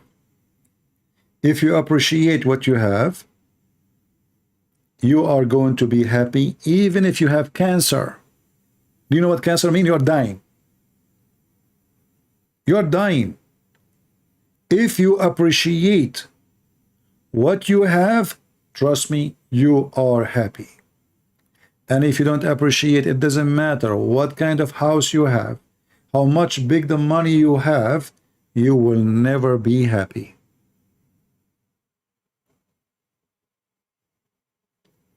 You know, I went to many countries and I met many kind of people. I went to houses of people, they are so poor. And look how welcoming they are.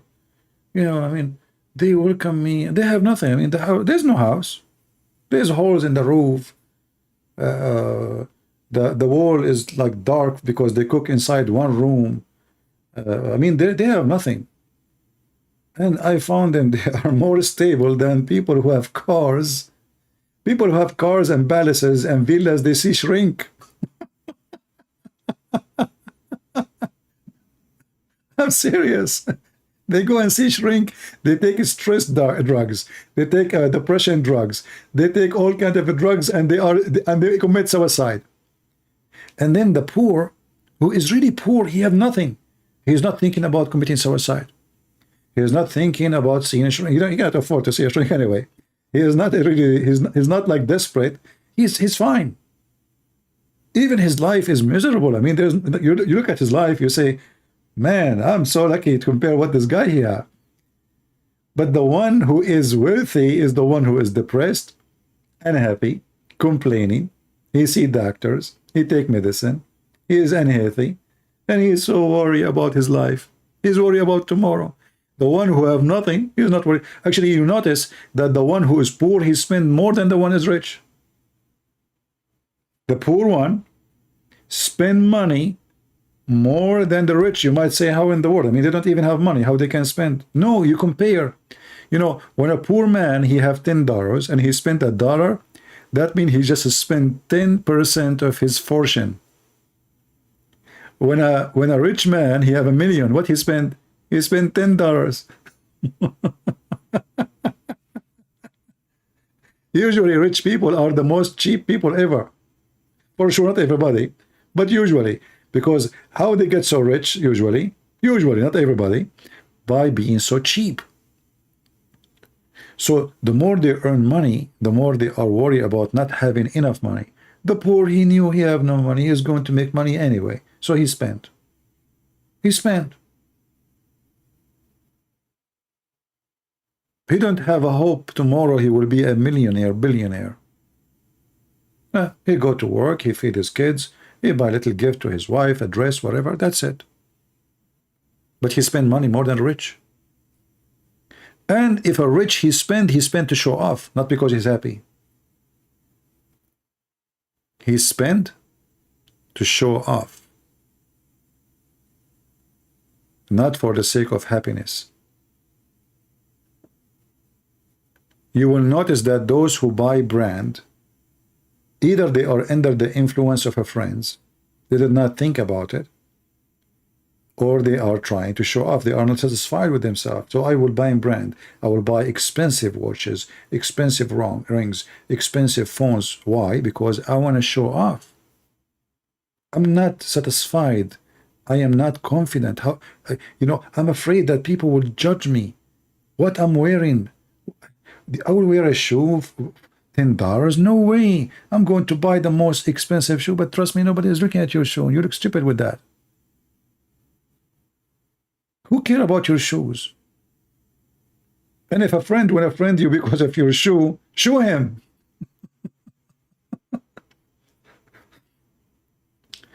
You will see, you go to Asia, like some Asian countries, you will see somebody like he have a phone, iPhone 13.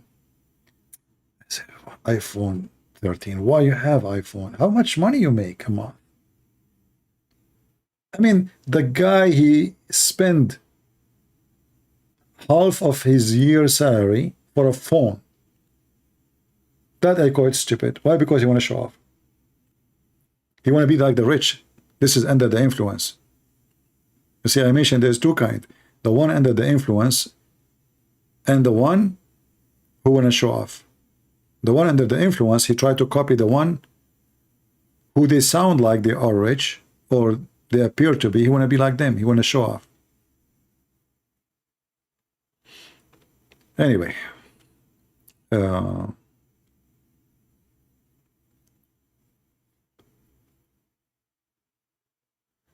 your converts show correctly those thoughts and actions have become morally accepted even to born again Christians. Anyway, you know, it's at the end of the day, it's up to you to adopt the life you think it's correct for you. But I believe strongly that appreciation is the key of happiness. You know, my favorite food is tomato. My favorite food is tomato. Tomato, you know, tomato, salt, bread. So if you put in front of me a very fancy food, and whatever fancy you can call fancy, And then you say to me, I have like a few tomatoes and salt and bread. Which one you would take? My favorite is tomato. I love it. And I appreciate it. So when I eat such a, you know, very humble lunch, I'm happy. I feel so good. For a very simple reason. I appreciate what I have, even though it's just tomato. I mean, many of you wouldn't say, well, I mean, how that even can be a lunch? Bread, tomato, little salt. This is a lunch. That's it. Yes, that's it. I love it.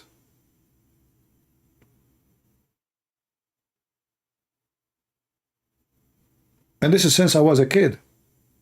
It's not like something new. Even my mom, she used to shout at me, wait, the lunch soon is going to be ready. I eat tomato. I get tomato, I cut it, I eat tomato, bread and salt. I'm so happy. So I learned since I was a kid that you can design your happiness. You can find what make you happy, and usually is not about how much you are spending or what people say about you. It's how you can be confident in what you know what you want. You know what you like. If you try to copy others just because they are shiny in front of you, you are just fooling yourself. Don't copy anyone. Don't eat in fancy restaurants. Don't. I don't really enjoy food in a fancy restaurant. I don't. I eat like once a day, and I eat a lot. Big meal. I'm saying tomato, I mean many tomatoes. So if people are looking at me, I mean, what this guy is doing? I mean, is he going to eat all this food? I eat once a day.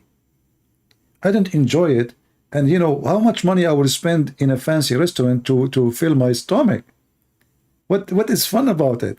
So I prefer a very humble lunch, which is good for me, make me happy, I'm satisfied, and nobody fool me with a big bill for no food. I remember once I was in the Philippines, I make an order, in the image, in the menu, it looked nice dish, you know, and then she came and she put the dish in front of me. It's in the size of ashtray. I said, what is this? She said, this is your dish, sir. I said, are you sure?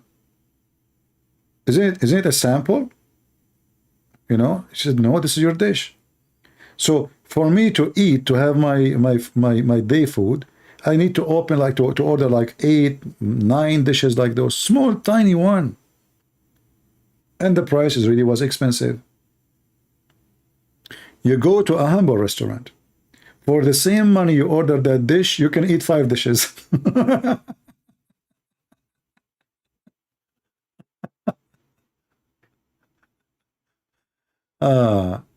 No, I don't like. I like potato, but it's not my favorite.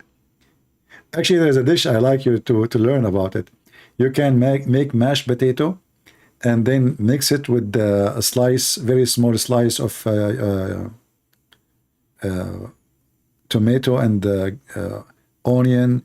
Add some garlic, some salt, and olive oil, and you will see how tasty it is with the bread for sure. This is one of my favorite dishes too. Anyway, it's not really what you eat, it's what make you happy. That is what count. There is people who eat the most expensive food and they are not satisfied. They are not even eating. They go there, they are sitting, they hold the fork. People are watching, you know, like, and, you know, they are just a showtime. It's like a social club. This is how I see a restaurant. I eat in a restaurant only when I travel because I don't maybe have a kitchen or I cannot even cook. So only this time I will eat in a restaurant. Otherwise, in my house, I never go, in my city, I never go ever to a restaurant. A Muslim that said that good verse that make him a Muslim is Surah 5, Surah 5, 8. Okay. Well, why you don't bring him here and then we can discuss what make him a Muslim? And I find it very funny that a person saying a verse made him a Muslim. That is the most stupid thing. So the whole Quran could not make him a Muslim, but a verse did. You know, it's like saying there's one screw in the car made me buy the car. You know what I mean? It's not the car, there's a screw. So obviously this guy is an idiot. So 5'8", what about 5'7"? It's not, Allah did not do his job? The whole Quran verses, Allah could not convince him except, oh, this is a failure.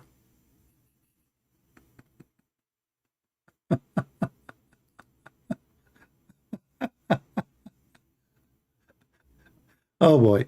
Same time, if you go to chapter 5, the one you mentioned to me, you will see this is the most hilarious chapter in the Quran. And I will go to the verse you mentioned. Bear witness to justice. Okay. Can a Muslim be justice by following the Quran? The Quran says in the case of murder, free for the free, black for the black, or slave for a slave, women for the women. Is that justice? Here we go, bear justice. Bear justice, a man, he can beat his wife. Bear justice, steal the money of the Christian and the Jews and rape their women. Bear justice, you can have sex with the children. Beat your wife. So where is justice? Justice in Islam is an awkward word. It sounds like justice, the one we use, but have a different value. It's an opposite. Is it just that this God in the same book says, kill the Christian and the Jews and take their money? Is it just to say that a Muslim should not be killed for murdering non-Muslim? But if a Muslim, he murder a Muslim, he will be killed? Is that just? So the Muhammadan, they use certain words, sound good to you, because it's the same word we use, justice. But justice in Islam is evil. All right?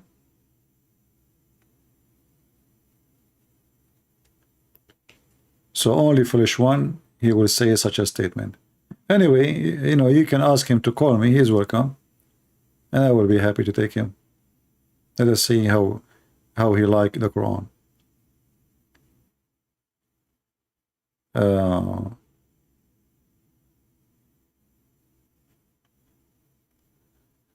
Restaurant in USA is costly. You know, my friend, restaurant is a place of you go to a restaurant to entertain yourself, not to eat. It's not about food. People who want to spoil themselves, they go to a restaurant. In other way, you know, you are being lazy.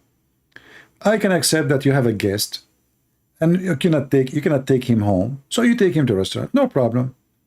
But or maybe you're a business person, businesswoman, businessman, you don't have time. Okay, this is a different story. Your income is so high, you don't have time for cooking and making food, then you go to a restaurant. But most of people, they go to a restaurant, it's not for the food. The food is not the purpose. It is a state of entertainment and luxury. You sit in the table, someone comes to you, says to you, what do you like to eat, sir? You love it.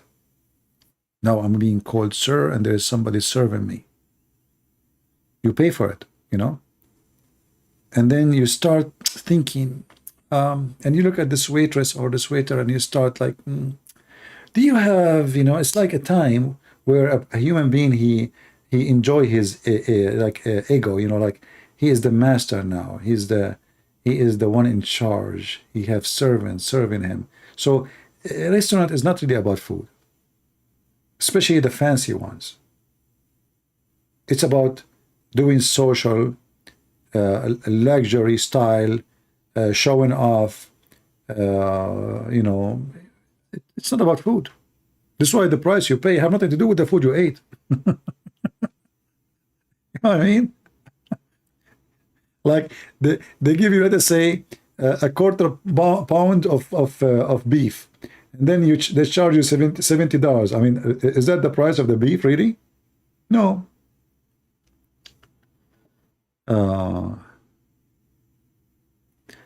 You don't agree with me in the bad point? No problem. For me, I see that people go to restaurant, especially fancy ones, to show off and for luxury purpose, not to enjoy. Otherwise, you enjoy this. For me, I don't enjoy it. For me, I don't enjoy luxury clothing.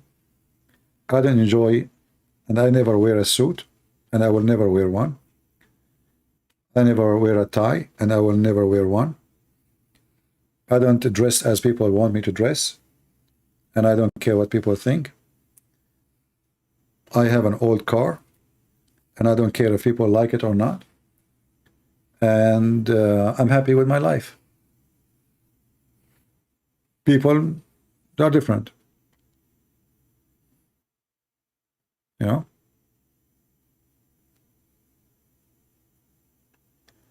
People are different.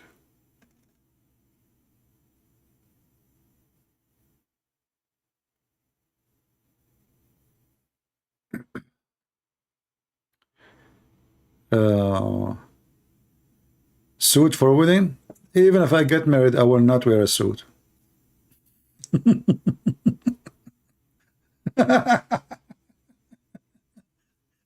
I mean, I did wear a suit long time ago, and this is why I don't wear it, because I feel like I'm in jail.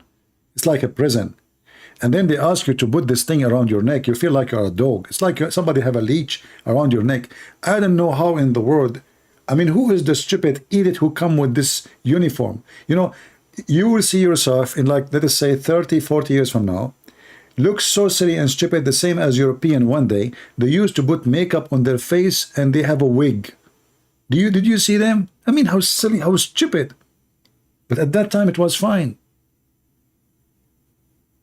Makeup, a wig on a man. And those are the nobles. Yeah. And this is what you will see about yourself. Maybe 50 years from now, you will laugh at yourself. Maybe 200 years from now, let's see. How people used to dress. A suit. A tie.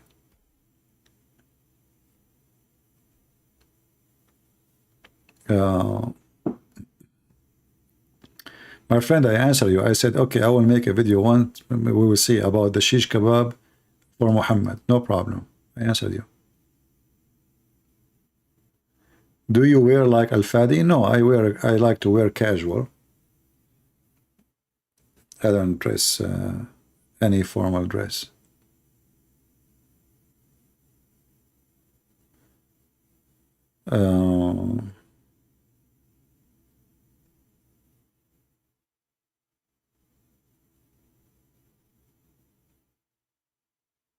Who will inherit your wealth if you don't have a child? Is that what I'm worried about? Who is going to inherit my wealth? And what wealth? My friend, wealth, the wealth I have, I'm very thankful for whatever I have. You know, I can't say I don't have wealth, because I believe having a roof is a wealth. Having a light, electricity, this is a wealth. Security, safety, food in the table, this is a wealth. However, my friend, why you are worried about who is going to inherit my wealth? My wealth is already given to you and your children. One day I will die, and all my books and my videos are there. That is my wealth. Your wealth is not money. At the end of the day, they will put some dust on you. Some friends, maybe they will put some tears on your grave, and maybe some they will gossip about you. And then second day, people will forget about you. Very simple. So don't worry about who is going to take your wealth. You don't have wealth. The house you live in now, somebody else before you, he used to own it and live in it, and maybe he died. He have wealth? No. Do you have it? No. Even the house you own, you don't own it. You will not take it with you. None of the things you see in your house, look at them right now. Zero of them belong to you. Nothing. So don't think about your wealth. You have nothing. The only thing you have is the work you did through your life, and how the Lord will remember you, your name. The Lord, he said, from their fruits you shall know them, not from their wealth. Why I want to worry about who is going to take my wealth, if I have any?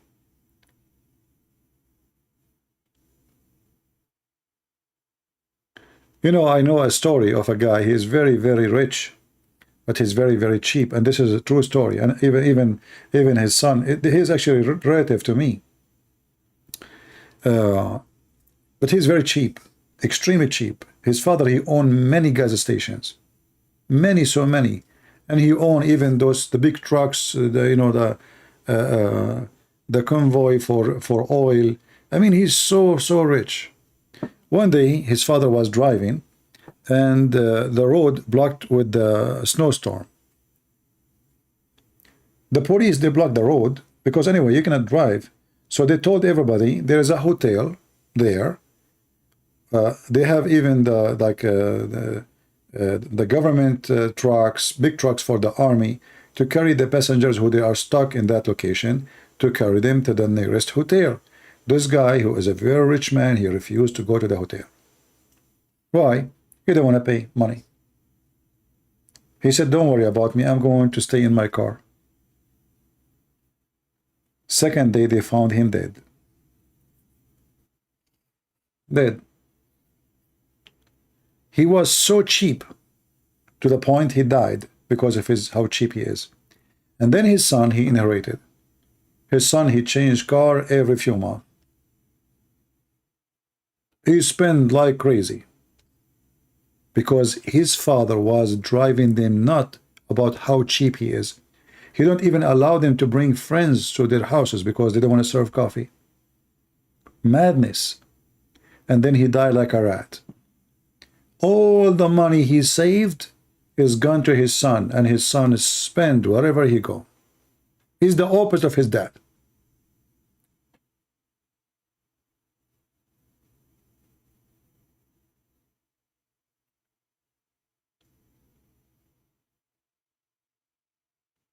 Keep saving. My friend, Knights, you told me, I put the verse you asked me for in the screen. What's wrong with you? Are you going to keep posting this? What's wrong with people? Almost then he liked those verses. Okay, we answered you. And what about all the garbage we show every day here? He's liked 2 verses, 3 verses in the Quran. Let us assume in the Quran there is 10 verses they are good. What about the rest? Crazy people. Oh boy.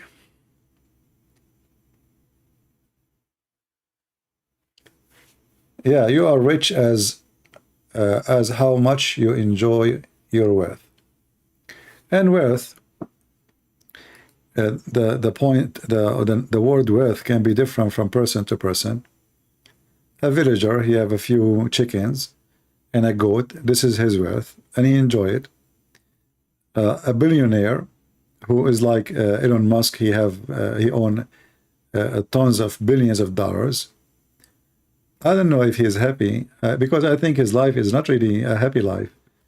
You know, those people, they cannot even move around without security, without bodyguards, I mean, your life is different. So you gain something, you lose a lot. Always when you gain, you lose. There's no gain without lose. Never. You gain wisdom, you get older. Right? You gain only when you lose. You don't gain without losing. You become celebrity, you lose. You don't have a freedom to walk in the street. People chase you. People who love you, people who hate you. You can't even sit in a coffee shop to drink your coffee like anyone. You lose.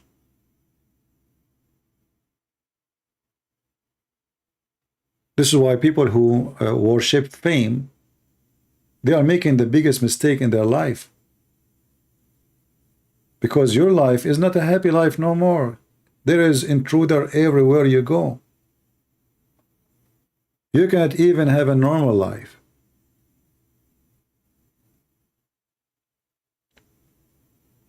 But still there's a lot of people worship to be famous. Like there's an actor, she is a very old lady. They used to talk about her before. in a newspaper, magazine. Looked like she was famous before. I saw her news, maybe this is like 5 or 6 years ago. You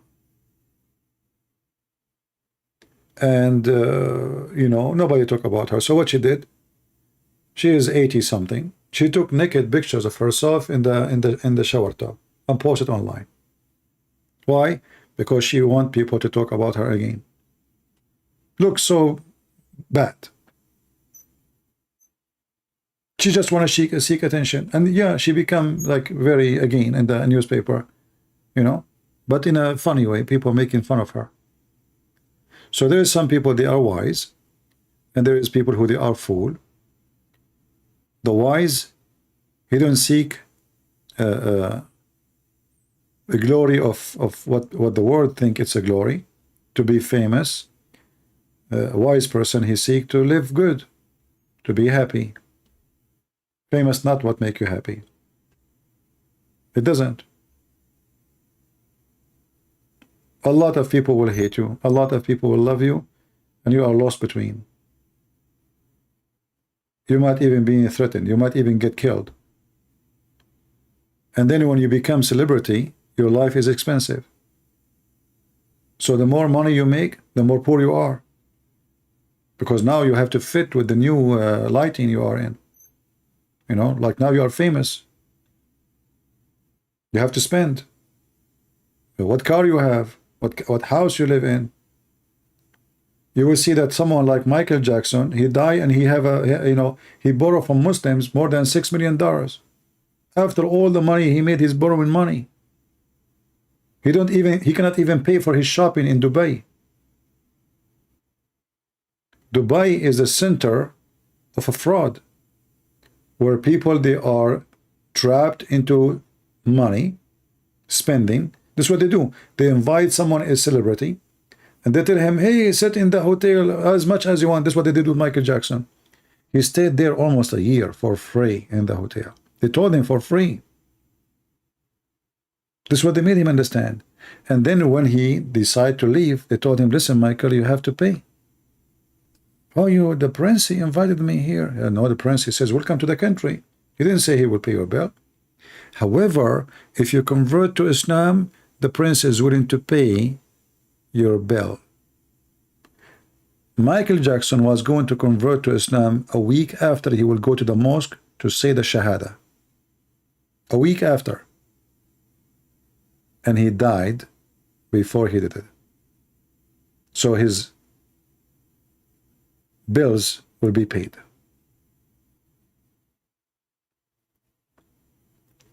You will notice that all those people who speak about converting to Islam, they convert in Dubai.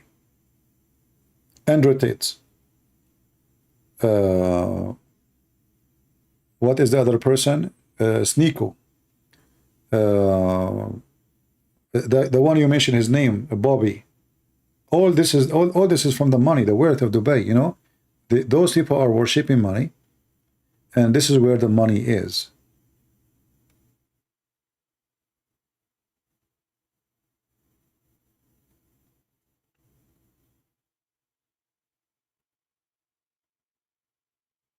Yeah.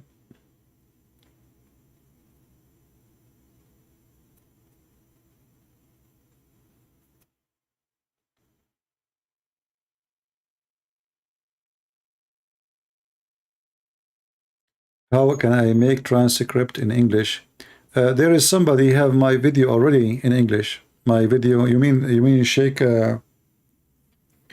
Hisham? Yeah, somebody he have it already in English. Just search for it so you can download it.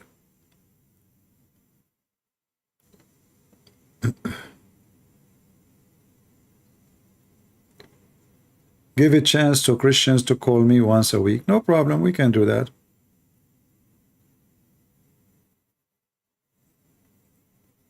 Yeah, we can do that. Anyway, you know, the Muslims, they believe that everybody have a price. And this is coming from the Quran. You see, the Quran speak about the mu'allafa qulubahum. Al-mu'allafa qulubahum. What does that mean? People who don't believe, they don't believe. So what we do? We buy them. Islam is a scam, literally. This is in the Quran. The money the Muslims they steal from Christian and Jews can be used legally, according to Allah teaching, to buy the hearts of those who don't want to believe. But why Muslims they want to buy them? Because those are unable to conquer them. They are unable to conquer them. Usually they are maybe criminals, like the family who rule after Muhammad, the Umayyin. If you read this story here, chapter 9, verse number 60, it says here how they divide the money. After the Muslim, they get their shares from the attack, and then the poor Muslim, they will get some. But this is nothing. But then you will see here it says, and those who their heart are made inclined to truth. What does that mean? Somebody is powerful. He have an army maybe, a leader, a sultan, a ruler. Buy him, a head of a tribe.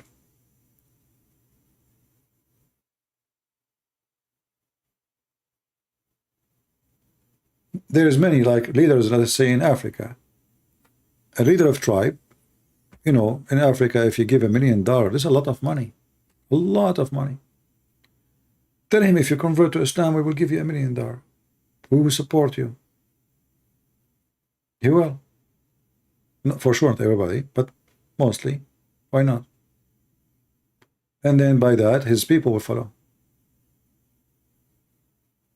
You can read the interpretation for this, and you will see this has happened about a very aggressive family in Mecca. Muhammad could not conquer them and could not kill them. And later this family, the same family, they took over Islam and they became the caliphate. And they are the same family who killed the grandsons of Muhammad and Muhammad family. So Muhammad, he bought them, later they killed his family.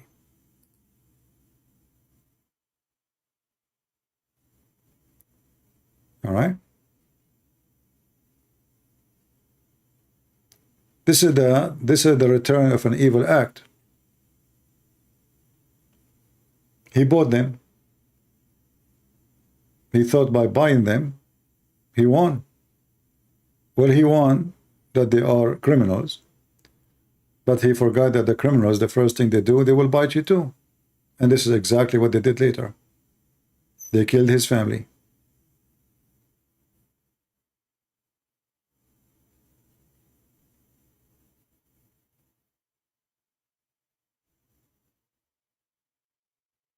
Anyway, I think we have enough for today, and I hope that we had a good time together. As you know, I don't keep my videos for long, so feel free to download them if you want, but soon I will do some cleaning to my channel, so feel free to download if you care to download. Otherwise, getting late here for me, and I better go, and I hope I will see you soon again.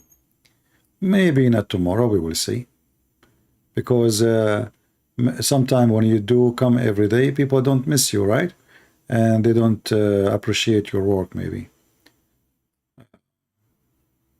Like if you stay away for a few days, maybe they will show up more. But anyway, we do what we need to do, and God is good, and we are happy to see the collapse of this cult. Muslims going all over. And if the video is long for you, you can cut the part where, you know, I'm showing the videos about those Muslims attacking each other and how Islam is strong. You can shorten the video as you wish. All right. I want to say thank you, guys. May the Lord bless you all. And if I offend any one of you, I'm not a person who apologizes for offending, because you know I offend. It's part of my job to offend. But if I offend you, I'm not offending you because you are my purpose, or let us say to make you feel bad, just to put you down. I make people feel bad so they can correct themselves if they are doing wrong. If you care for people, you say to them the truth. If somebody's clothes is dirty, you say they are dirty. You don't say they are clean. You don't say they are clean. If somebody doing wrong, you say to him you are doing wrong. The one who agree about everything you say is not your friend, is your enemy. Trust me, he is your enemy. A true friend, he opposes you when you are wrong. And then by time you will notice, oh, I wish I listened to him. And then you will notice that he was a good friend. But maybe it's going to be too late. So always consider a friend who opposes you more than he agree with you.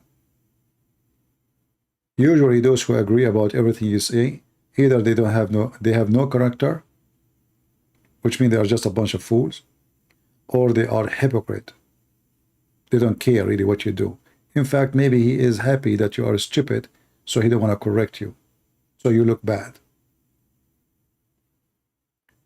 You know, you will see a man, he is going to a meeting, and then he met all his employees. He is maybe a CEO of a company. Nobody told him that his zipper is open. Employees turn their head, they are gossiping, they are laughing.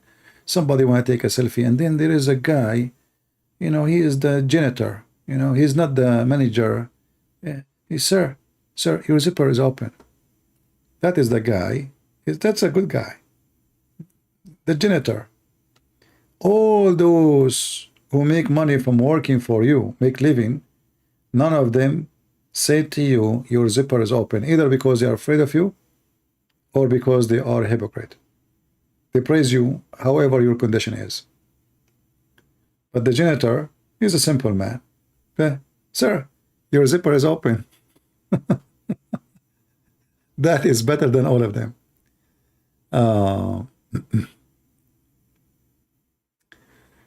All right. Anyway, I hope that we have a good time, and always the Lord will bless us. Those who seek knowledge, they receive it, and those who seek evil, evil will come to them.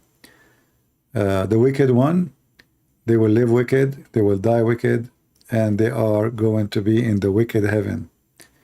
Those who they have a good heart, even if they are victims, you know, you can be a victim because you have a good heart, which means make you feel like you are a loser. Somebody use you, somebody throw you, somebody scam you. You have a good heart, you believe them. Even this one is a victorious. Because the wicked one, he might have a victory now. But what about tomorrow?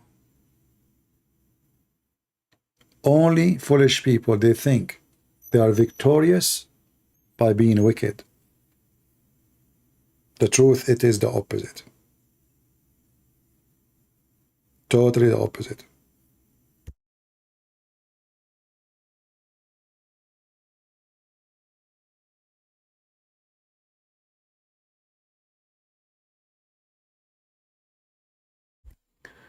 Anyway, I wish you a good time. For those who live in the state, happy 4th of July. And I'm so grateful that we are not part of England no more. Otherwise, we will have a pervert king like the King of England.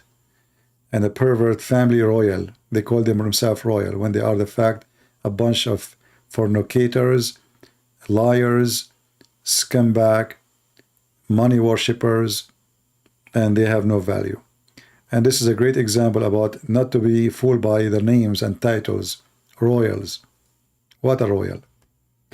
Until I see you again, I say, may the Lord bless you. And this is your brother Christian Prince, was serving you humbly for today. Take care. Bye-bye.